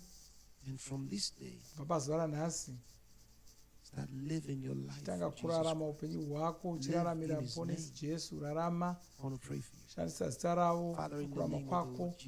Unyengeterera iko zvino, baba unyengeterera vose vanamata muna matoro. Havatange kuzikanwa nezita raJesu kubva nhasi. Satani hauchina chako mavari. They belong to you. Vava vaMwari. I bless them with your word. Varopafadza neshoko renyu. I bless them with your love. Varopafadza nerudo rwenyu. Varopafadza nenyasha In the name of the dzenyu. Lord Jesus. Muzita raIshe Thank Jesu. you, Lord. Ndinokutendai. Thank you, Lord. Ndinokutendai. Thank you, Lord. Ndinokutendai Ishe. Glory be to God. You are blessed now. You are blessed Waropafadzwa today. zvino, waropafadzwa. Christ is in you now. Muponesi vamauri zvino makorokoto. We have a book we'd like to give to you. Tine gwaro ratoda It's a small kukupa book. idiki You diki. can easily read through it. Unogona It's kuriverenga titled, Now That You're nokukasira. Born Rinonzi Again. zvino If you go to the zvazvarwa website, use the patsva. URL.